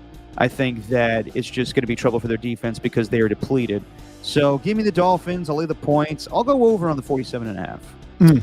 Then we got the Carolina Panthers taking on the Atlanta Falcons. Falcons are 3.5-point favorites, over under 41.5. Believe it or not, I'm going to take the Panthers to win. Ooh. I think the Panthers are a little bit better than we all believe. And I'm kind of surprised the Falcons are the favorites in this one. Plus, they've been really good against the spread this year, 3-2 in the last 5 games. So I'm going to take the Panthers, but I think they're going to win outright. And I think it's going to be a little bit of a shootout, so I'll take the over.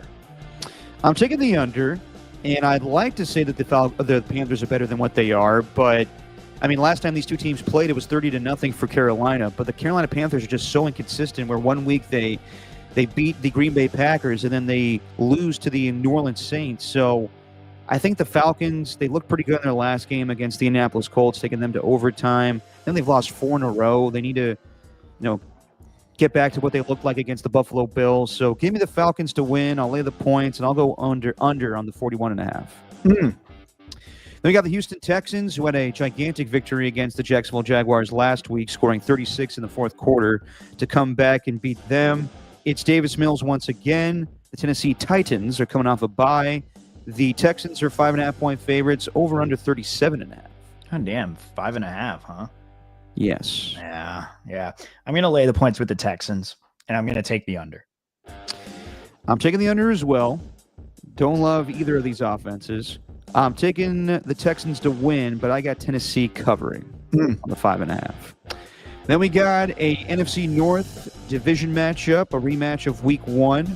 You got the Chicago Bears going to Minnesota, where the Minnesota Vikings are 2.5-point favorites, over under 48.5. Hang on. I got to find where I'm at here. Yeah, I just don't know about JJ McCarthy, man. I just don't. I think the Bears are rolling.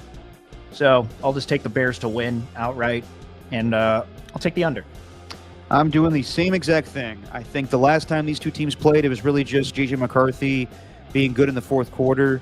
And really the last few weeks, JJ has looked good on the first 15 when it's all scripted for him. And then when he has to improvise, not as good. So, yeah, I think the Bears are playing really well right now. And, I like what I see from them. Caleb Williams is still not as good as I thought he was going to be. But this offense is pretty good with Ben Johnson. So, go ahead. Ben Solak was making a really good point. Sure, Caleb Williams might not look the same as, say, like a Jaden Daniels did, picked second overall, but it seems like the evaluators of the quarterbacks that year got it right for the most part. Like, Caleb has shown that he's got the tools and the physicality to become a really, really good quarterback, and he's gotten better each week. He's still a little erratic, but I think another offseason, and he'll be much better next year. But it's clear that Michael Penix and J.J. McCarthy still have a long way to go. Right. Still question marks around Bo Nix. I do think the draft evaluators kind of got it right still. No, I mean, definitely Caleb Williams is talented. It's just, yes, I think that he still has some growing pains with his Ben Johnson offense, and in time he'll thrive. But right now it's kind of hit or miss, but the offense is playing really well. So give me the Bears, and I'll go under as well. Then we got the Cincinnati Bengals taking on the Pittsburgh Steelers. Steelers are 5.5-point favorites, over under 49.5. Yeah, Flacco's just been laying out bar after bar with his press conferences lately. He's got a new one last week about how he loves eating lunch alone. That was a bar. And this week there were quotes that got taken out of context where he said he really doesn't care about getting benched for Joe Burrow. And those were the only words that they used in said quote. But I think he gave a really well thought out answer. And it was similar to the one with Mac Jones, where it's like, as a backup quarterback, you kind of know when the end of your time is going to be, and you're just waiting for the starter. So am I thinking about Joe Burrow coming back and waiting for my demotion? No, I'm not really thinking about that. I'm just taking it with each week. And I just think with the way that he's performed against the Steelers in his past and the way that Mike Tomlin has talked about them, I'll give the Steelers the edge, but I'm going to at least have the Bengals covering. I'm going to say that's a really close game, and I'll take the under. I'm going to take the under as well. I don't think that the Bengals and the Steelers have a shootout like they did last time on Thursday Night Football. And the Steelers need to win this game, bottom line. Like the last few weeks, their offense has looked not great. They look terrible against the Chargers. I think they need to show this week that their offense can put up some points, and the defense needs to get after Joe Flacco that they weren't able to do the first time around. So give me the Steelers. I'm going to lay the points, and I'll go under on the 49.5. Then we got two teams that started off really well and now are kind of in desperation mode. You got the Buccaneers going to Buffalo, where the Bills are 5.5-point favorites, over under 47. Have you seen any of the Baker and Josh Allen press conferences going back and forth? I have not.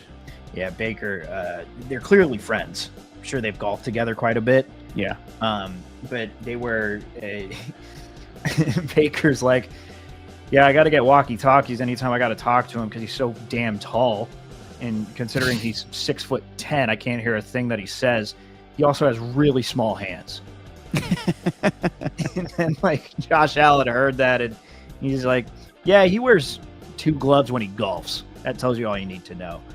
I just don't think the Bills have been playing that well. I think their defense is vulnerable. But in a weird way, I still think they're going, yeah. You know what? No. I'm going to have the Buccaneers winning on the road. On the road. With the beating the Bills. This is where you're going to be eating hot sauce next week because I think I know what direction you're going. But I'm also going to take the over. I'm taking the under. And am I taking the under? You know what? No, I'm changing that. I'm going to go over. I think the defense does enough, but I think both of these teams need to start putting us some points up. I think the Buccaneers are a different situation where they're going to win the division. I believe in the NFC South. I can't see the Panthers or the Falcons catching them. The Bills, in order to compete with the Patriots, need this game. It's at home. I'm taking the Bills. I'm laying the points. I'm going over on the 47. Then we got the Green Bay Packers going to New York, where you got Mike Kafka as the interim head coach. So maybe, you ever heard this phrase, Steven? The dead cow bounce game? No. It's a phrase people use when you got your coach fired and now you want to play hard for the new guy. Uh-huh. And you got Jameis Winston as a starting quarterback. So we got the Packers favored by 7, 42.5 is the over-under. I'm going to go with the over. I'm going to stick with my man Jameis. I think they're going to cover that number. I think the Packers are going to win, though. I'm going to go with the under. I think that the Packers, if they can't put up points against this Giants defense, then they got issues. And we know they have issues already. But if you can't score against this team that's given up a ton of points the last few weeks, then I don't know if they're going to be a playoff team. And the Green Bay Packers. Although they do have some pass rush, and I do think that Jordan Love will probably struggle at times, this is a game that Green Bay should win. So with that, I'm going to take the Packers to win, but I'm with you. I'm going to take the Giants to cover, and I think we have to go under on the 42.5. Then we got the Chargers taking on the Jacksonville Jaguars. Rematch of the playoff game from a couple years ago where the Chargers were leading in this game, and then the Jaguars came back to win. Chargers are favored by 3, over under 43.5. I never know with the Chargers, dude. I never know. But I do think they're going to win this one. So I'm going to lay the points with the Chargers. Taking a lot of road teams, if you haven't noticed. I noticed. I am taking the... I'll take the over. I'm taking the under, and I'm taking Jacksonville. I think that they can find holes in this Chargers defense enough where they can run the football. Trevor Lawrence is so inconsistent to me, but I think they need this game. They need to show some life from what they were a week ago, where they gave up a huge lead. And I think the Jaguars defense can get after Justin Herbert with the lack of offensive linemen they have right now. So give me the Jags. I'll go under on the 43.5. Then we got the Baltimore Ravens taking on the Cleveland Browns. Ravens are 7.5-point favorites, over under 39. Yeah, I think the Ravens are rolling, man. Lay the points with them, and I'll just take the over for that too. 39 is pretty low. It is low, but not low enough for this Browns offense. So give me the Baltimore Ravens. I'll lay the points, but I'll go under on the 39. Then we got the San Francisco 49ers taking on the Arizona Cardinals. Brock Purdy's back. Ricky Pearsall's back. Niners are favored by 3, over under 48.5. Yeah, just the Cardinals are so depleted. I don't think there's any chance the Niners lose this game. I'll lay the points with the 49ers, and I think Kyle Shanahan's really going to scheme it up because I think even though he may not act like he does, I think he hears the noise around Mac Jones and Brock Purdy, and I think he has a point to prove. So I'm going to lay the points with the Niners, and I'll take the over. I'm going to go under because I think that Brock Purdy could be a little rusty in this game, but I think the Niners win. I think the big thing is, can the Niners defense stop the Arizona Cardinals? And I know that's like, what? Arizona Cardinals offense is nothing. Yeah, but we thought that a couple weeks ago when the Houston Texans played the 49ers. I know they don't have Marvin Harrison Jr. He had an appendectomy, or appendicitis, appendicitis, so he had an appendectomy to remove it. But we saw last week where the 49ers could not cover any of the Rams tight ends. And the Cardinals have one of the best ones in all of football, and Trey McBride. So that is what concerns me for the 49ers. But in the end, I do think they win this game. So give me the Niners. I'll lay the points, and I'll go under on the 48.5. Then we got the Chiefs taking on the Denver Broncos. Chiefs are 3.5-point favorites, over under 45. I think this is where the Broncos finally get exposed. So I'm going to lay the points with the Chiefs, but I'll take the under. I'm taking the under as well. Yeah, against my better judgment, I know that Pat Surtain's not playing, and I know that J.K. Dobbins isn't playing, but I think this Broncos defense could get after Mahomes. And usually Andy Reid is money after a bye week, but against my better judgment, I'm going with the Broncos here, and I'll go under. Mm-hmm. And then we got the game of the week, which is not being treated like that. This game is not going to be nationally televised. It's not the Tom Brady game even, but it should be with 2 7-2 teams playing each other. You got the Seahawks taking on the Rams. Over under 48.5. The Rams, because they're home, are 3.5-point favorites. Yeah, I'll have the Rams winning. I'll have the Seahawks covering, and I'll have it going over. The 3.5's not big enough for me to take the Seahawks cover, but I do kind of like a field goal game. However, I'm going to take the Rams. I'll lay the points, and I'll go over on the 48.5. But I'm just leaning Rams because of the home team. This is the most exciting game of the weekend, in my opinion. In a close second, though, we got the Lions at Philadelphia on Sunday Night Football. Over under 46.5. Philly is favored by 2.5. Yeah, I think the Lions come away winning this one in Philly. I just think right. they're going to get their lick back. So I'm going to have the Lions winning. I'm going to have this one going. I'll take it under. I'm going to go over. I think that after all of the A.J. Brown frustration, the Eagles start to throw the football a little bit more and maybe get more of a ground game going with Saquon. The Lions' defense is a little banged up. But, yeah, I'm going to take the Eagles in this game. I'm going to lay the points. I'll go over. I do think it's a shootout. However, keep in mind, it might be really windy in Philadelphia this weekend. Mm-hmm. And then lastly, we got the Dallas Cowboys taking on the Raiders. And the Cowboys are 3.5-point favorites, over under 50. Yeah, lay the points with the Cowboys, and I'll just take the over. I'm taking the over as well. I think it's going to be a shootout game. I don't think that the Cowboys can stop Ashton Genty or even Geno Smith at times. I think they'll have a hard time covering Brock Bowers, but I don't think that this Raiders defense can stop the Cowboys offense. So, especially with the secondary, I don't think anybody can shut down CeeDee Lamb or George Pickens. So, yeah, give me the Cowboys, lay the points, and I will go over. And those are your picks for Week 11 in the NFL. Slowing it down for the music. Good timing. Yeah, I didn't do that. It just happened to time out. No, I know. I was slowing it down myself. Oh, nice. All right. Before we get out of here, real quick, Jackass of the Week. Do you have anything, Steven? Yeah, I got 2. Okay. Sorry, Derek. I know I've kind of got on you a little bit on this podcast, but you're my number 1, and I'm more speaking for my wife. Well, if you could see my face, I am just offended. Yeah. We're at the birthday thing last Saturday. Yeah. Played a curly fries. And oh my God, the lone curly fry that had the longest swirl around it. Everyone knows that among the curly fries, the ones with the longest swirls are the best. And you took the best one, even though we were all sharing the curly fries. So that's one. All right. You know what? Because Jesse gave me 2 rides home that night, Yeah. I apologize for taking the swirly curly fry. Told you I'd call you out for jackass of the Yeah, week on that one. I know. Number 2, I don't have anything in sports, but number 2, this happened. Jesse and I know this might even bring pop culture catch up into it, but we were watching Pluribus, and Nice. And some guy started knocking on our front window that's looking out into the street. Freaked me out. So I go outside, and he's got a box with him, and I couldn't really make out what he was saying at first. He seemed really pissed, but he's like, these get delivered to me all the time. What are they, blind? Like, here you go. And then he throws and he's like, what do you want me to do with this if this keeps happening? I don't know. What the fuck you want me to do about it?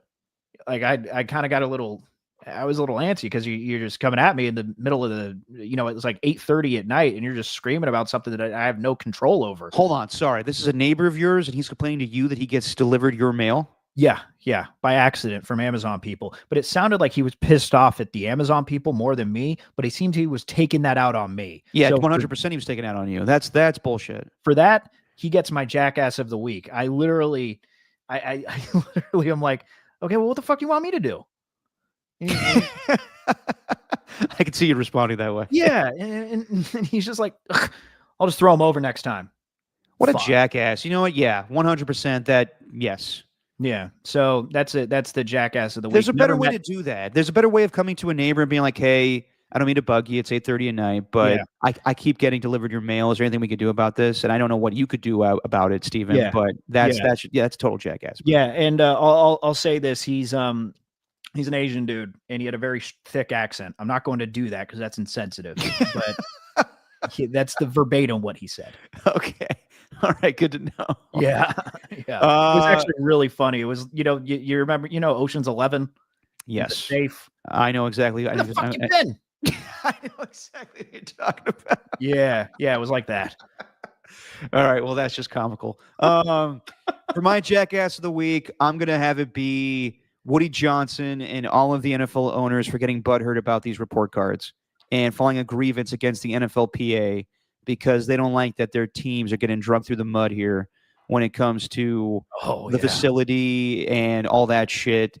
Then do better. Do better as owners. You guys have the money to complain like, oh, you guys are hurting our feelings. Fuck you. Fuck you, Woody Johnson. Fuck all the owners. So I think that was lame as hell for them to file a grievance against the NFLPA over the report cards. Come on. So funny. My favorite thing at the end of that article was how it said one owner told ESPN the only ones who don't care for the report cards are the ones with subpar grades. And that's how the article ended. Exactly. I'm sure it's Woody Johnson. I'm sure it's Michael Bidwell. Yeah. And you know what? Did we hear anything from Josh Harris? Because from what I've heard, the Commanders had one of the worst facilities in all of football, and then he came over and changed things. Yeah. So maybe that should just be your initiative to change your facility. Yeah. Yeah. Just complaining. It's the worst. It's people who we talked about it before, like the lack of accountability. Like there's none of it. It's just, we're getting criticized for it. I hate the people who are sending that message, but we're not going to do anything to maybe get rid of that message and better ourselves for it. Like that's the whole point of the report cards, right? Yeah, 100%. All right. Pop culture catch up. You watching Pluribus? I'm watching Pluribus, but the thing that there's not like a ton as far as the pop culture catch up for me. Yeah. But the thing that I'm noticing here, the rollout for this Christopher Nolan flick that's coming out, the Odyssey, it's like this is shaping up to be like a great movie. And it's one that you're supposed to go see in IMAX, as you are with every Chris Nolan movie. But like the pictures are getting rolled out. It looks so sick. We shot over 2 million feet of film, and it's meant to be watched in IMAX. Wow. So the rollout for this thing, I can't wait to see it. There's also the Kill Bill double feature. I heard about that. I can't remember what it's called, but it's getting played, I think, from the 4th through the 12th of December. And it's like 4 hours and 40 minutes long. And I think there's one playing in Pleasant Hill and the other playing in Daly City. And I might see if I can. I don't think Jesse's like a big fan of it, but I might see if I could sneak off on like a Friday night and just go watch this thing, because I'd love to see Kill Bill volumes 1 and 2 back to back, which is what it is. Would they be like 5 hours? Yeah, 4 hours, 40 minutes runtime. Wow. Okay. Yeah. Well, The Whole Bloody Affair is what it's called. That's it. that seems pretty cool. Yeah, the Odyssey is getting a ton of hype, and yeah, it's gonna be like Oppenheimer, where you have to see it in IMAX. And for this one, it's more of a spectacle. So I would agree that probably need to go to the IMAX theater for this one. Yeah, I was listening to an interesting opinion on just your opinion, man, on Oppenheimer, and how like it was Christopher Nolan's response in that with his Dark Knight movies, Yeah. like in a way he feels responsible for kind of the rise of the MCU, in that they just kept on churning out these Marvel films when Batman was clearly more popular. And so he is almost using Oppenheimer. He's telling the story of Oppenheimer as a way to say, like, I'm the one who created this Marvel cinematic universe, or at least created this idea of it, and almost like ruin movies and movie going in the process. Pretty interesting. I never thought about it that way. Yeah. Where basically Christopher Nolan is Oppenheimer. Yeah. And the movie industry is Albert Einstein, just being like, how dare you? Pretty much. Yeah. Interesting. Yeah. That's an interesting way to look at that. Yeah. As far as pop culture catch up, I've been watching Pluribus. I think it's a really good show. I haven't been watching anything recently as far as, well, I've been watching The Cheer Company. And let me just say, this last episode that premiered last Sunday, whew, it was crazy, about as crazy as anything you've ever seen on I Think You Should Leave Now. It ended with something that I don't know if you can do on television, but they showed it. And I was watching my little brother being like, oh my God, I cannot believe they just showed that on TV. Dude, I don't want to give it away, but it was nuts. You will never guess who's into that movie or that show. That show. Somebody we both know mutually. Oh yeah. Who? Steiny. Steiny's into The Chair Company? Dude, he comes in the other day, and I don't know how he got into like a TV and movie conversation, but he Kinda walks like The in, Chair Company. He walks into the dude. He walks into the green room. He does that thing where he's like, he smells. You know what I've been watching? You know what I like? The Chair Company. I was like, what? He's like, yeah. I'm like, Tim Robinson? Yeah, man. Yeah. And I'm like, what? I didn't. He's like, it's pretty good. You know what? Steiny's kind of like that though. Like, I'm not going to say his sense of humor is 100% like Tim Robinson, but Steiny's weird and quirky like that, the same way that Tim Robinson is a little bit. Yeah. So that was a random little fun fact from a Friday. Dude, I'll never forget. I'm at remember Lark, the bar that was near the old station. Oh yeah. Steiny was in there one time, and we were talking about movies. And he goes, "You know what movie I really like? Moonlight." And I was like, "Oh, you like that one?" He goes, "Oh yeah, great movie." And he goes, "You're probably too scared to watch it, huh?" And I'm like, "What are you talking about?"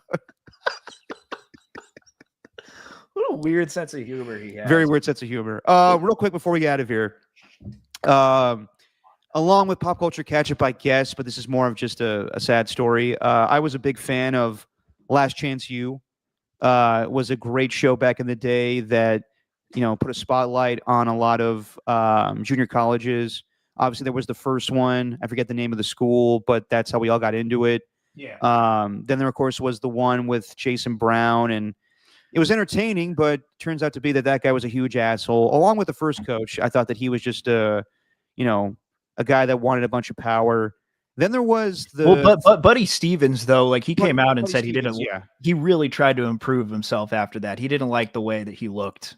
Okay, fair enough. It really opened his eyes to how he was treating some of those players. Fair enough. And I think Jason Brown just didn't give a shit. And then there was the season where they went to Laney College right here in Oakland, and they had sorry, I'm forgetting the name of the guy. I apologize here. Sorry. Coach Beam. Coach Beam, sorry. John Beam. John Beam, who was the head coach of Laney College before that, in Oakland. He's a legend. He coached Skyline High School and just has been in the community for a long time. And I knew of him at Laney College, but I didn't really know about him until I watched Last Chance U.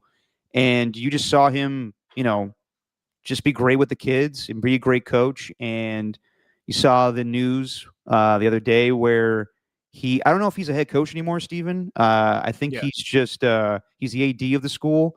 But yeah, just a terrible story where he's sitting in his office and a 27-year-old kid with a gun shows up and shoots him in the head. And unfortunately, John Beam passed away earlier this week. And it's terrible. Laney College is not too far from where I live. And everybody that talks about him, we had Marcus Thompson on yesterday to speak about him and just how great of a guy he was, great of a coach he was. They were working on a book, just how inspiring he was to all the kids. And it's just a senseless act of violence. So we have a lot of issues out here in Oakland, and John Beam was trying to change that. And it's just sad that his life was taken away for something just so meaningless. Yeah, it's just horrific, man. I don't really know what else to say about it. I knew a couple of people who played for Laney coming out of high school, and they were stoked that he was going to get his shine on Last Chance U because of how much of a kind of father figure he was to a lot of the players. It's just terrible, man. I don't really know how else to describe it. Like the Last Chance U tells you really all you need to know, but so does the outpouring of condolences that are coming from former players. Like it's really tragic for a community. And, unlike, I don't want to compare him or anyone or anything, but it feels like with Last Chance U, it was great that he got his shine, but he also didn't seem like the type who needed it.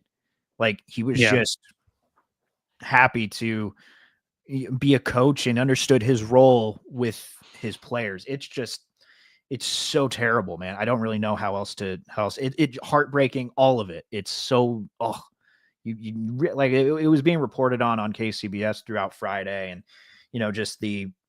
just like the developing news about how it happened first. It happened on Thursday. Then they caught the suspect on Friday, arrested him. And then of course the news surfaced of his death. It was just awful, man. Awful. Yeah, absolutely. So rest in peace to John Beam. He was an important figure in Oakland, in the Bay Area, and just gone way too soon. When someone passes, it's always hard when it's, health related, but when it's done at a murder, that's just, it makes it 10 times worse. So for someone who is really making it, obviously no one deserves that, but for someone who is making such a difference for generations of families, for over 30 years, it's just, yeah, it makes you think, it really makes you wonder why people do what they do in this world. It's just terrible. Absolutely terrible. So rest in peace of John Beam. There's no easy transition. So we'll just end the show here, and I'll see you guys from Hawaii. I think I'm good to do a show on Tuesday, and it'll be much earlier for me. So we could do maybe a little earlier on Tuesday. We'll figure that out. I'll be in my hotel room and have ability to go live if I'm not frozen like I still am for the last 30 minutes or 45 minutes of this podcast. I've been speaking into a void. Nothing. So we'll see you guys on Tuesday night. Thanks to the Skills Report. Thanks to Mac Van. Thanks to Tacky.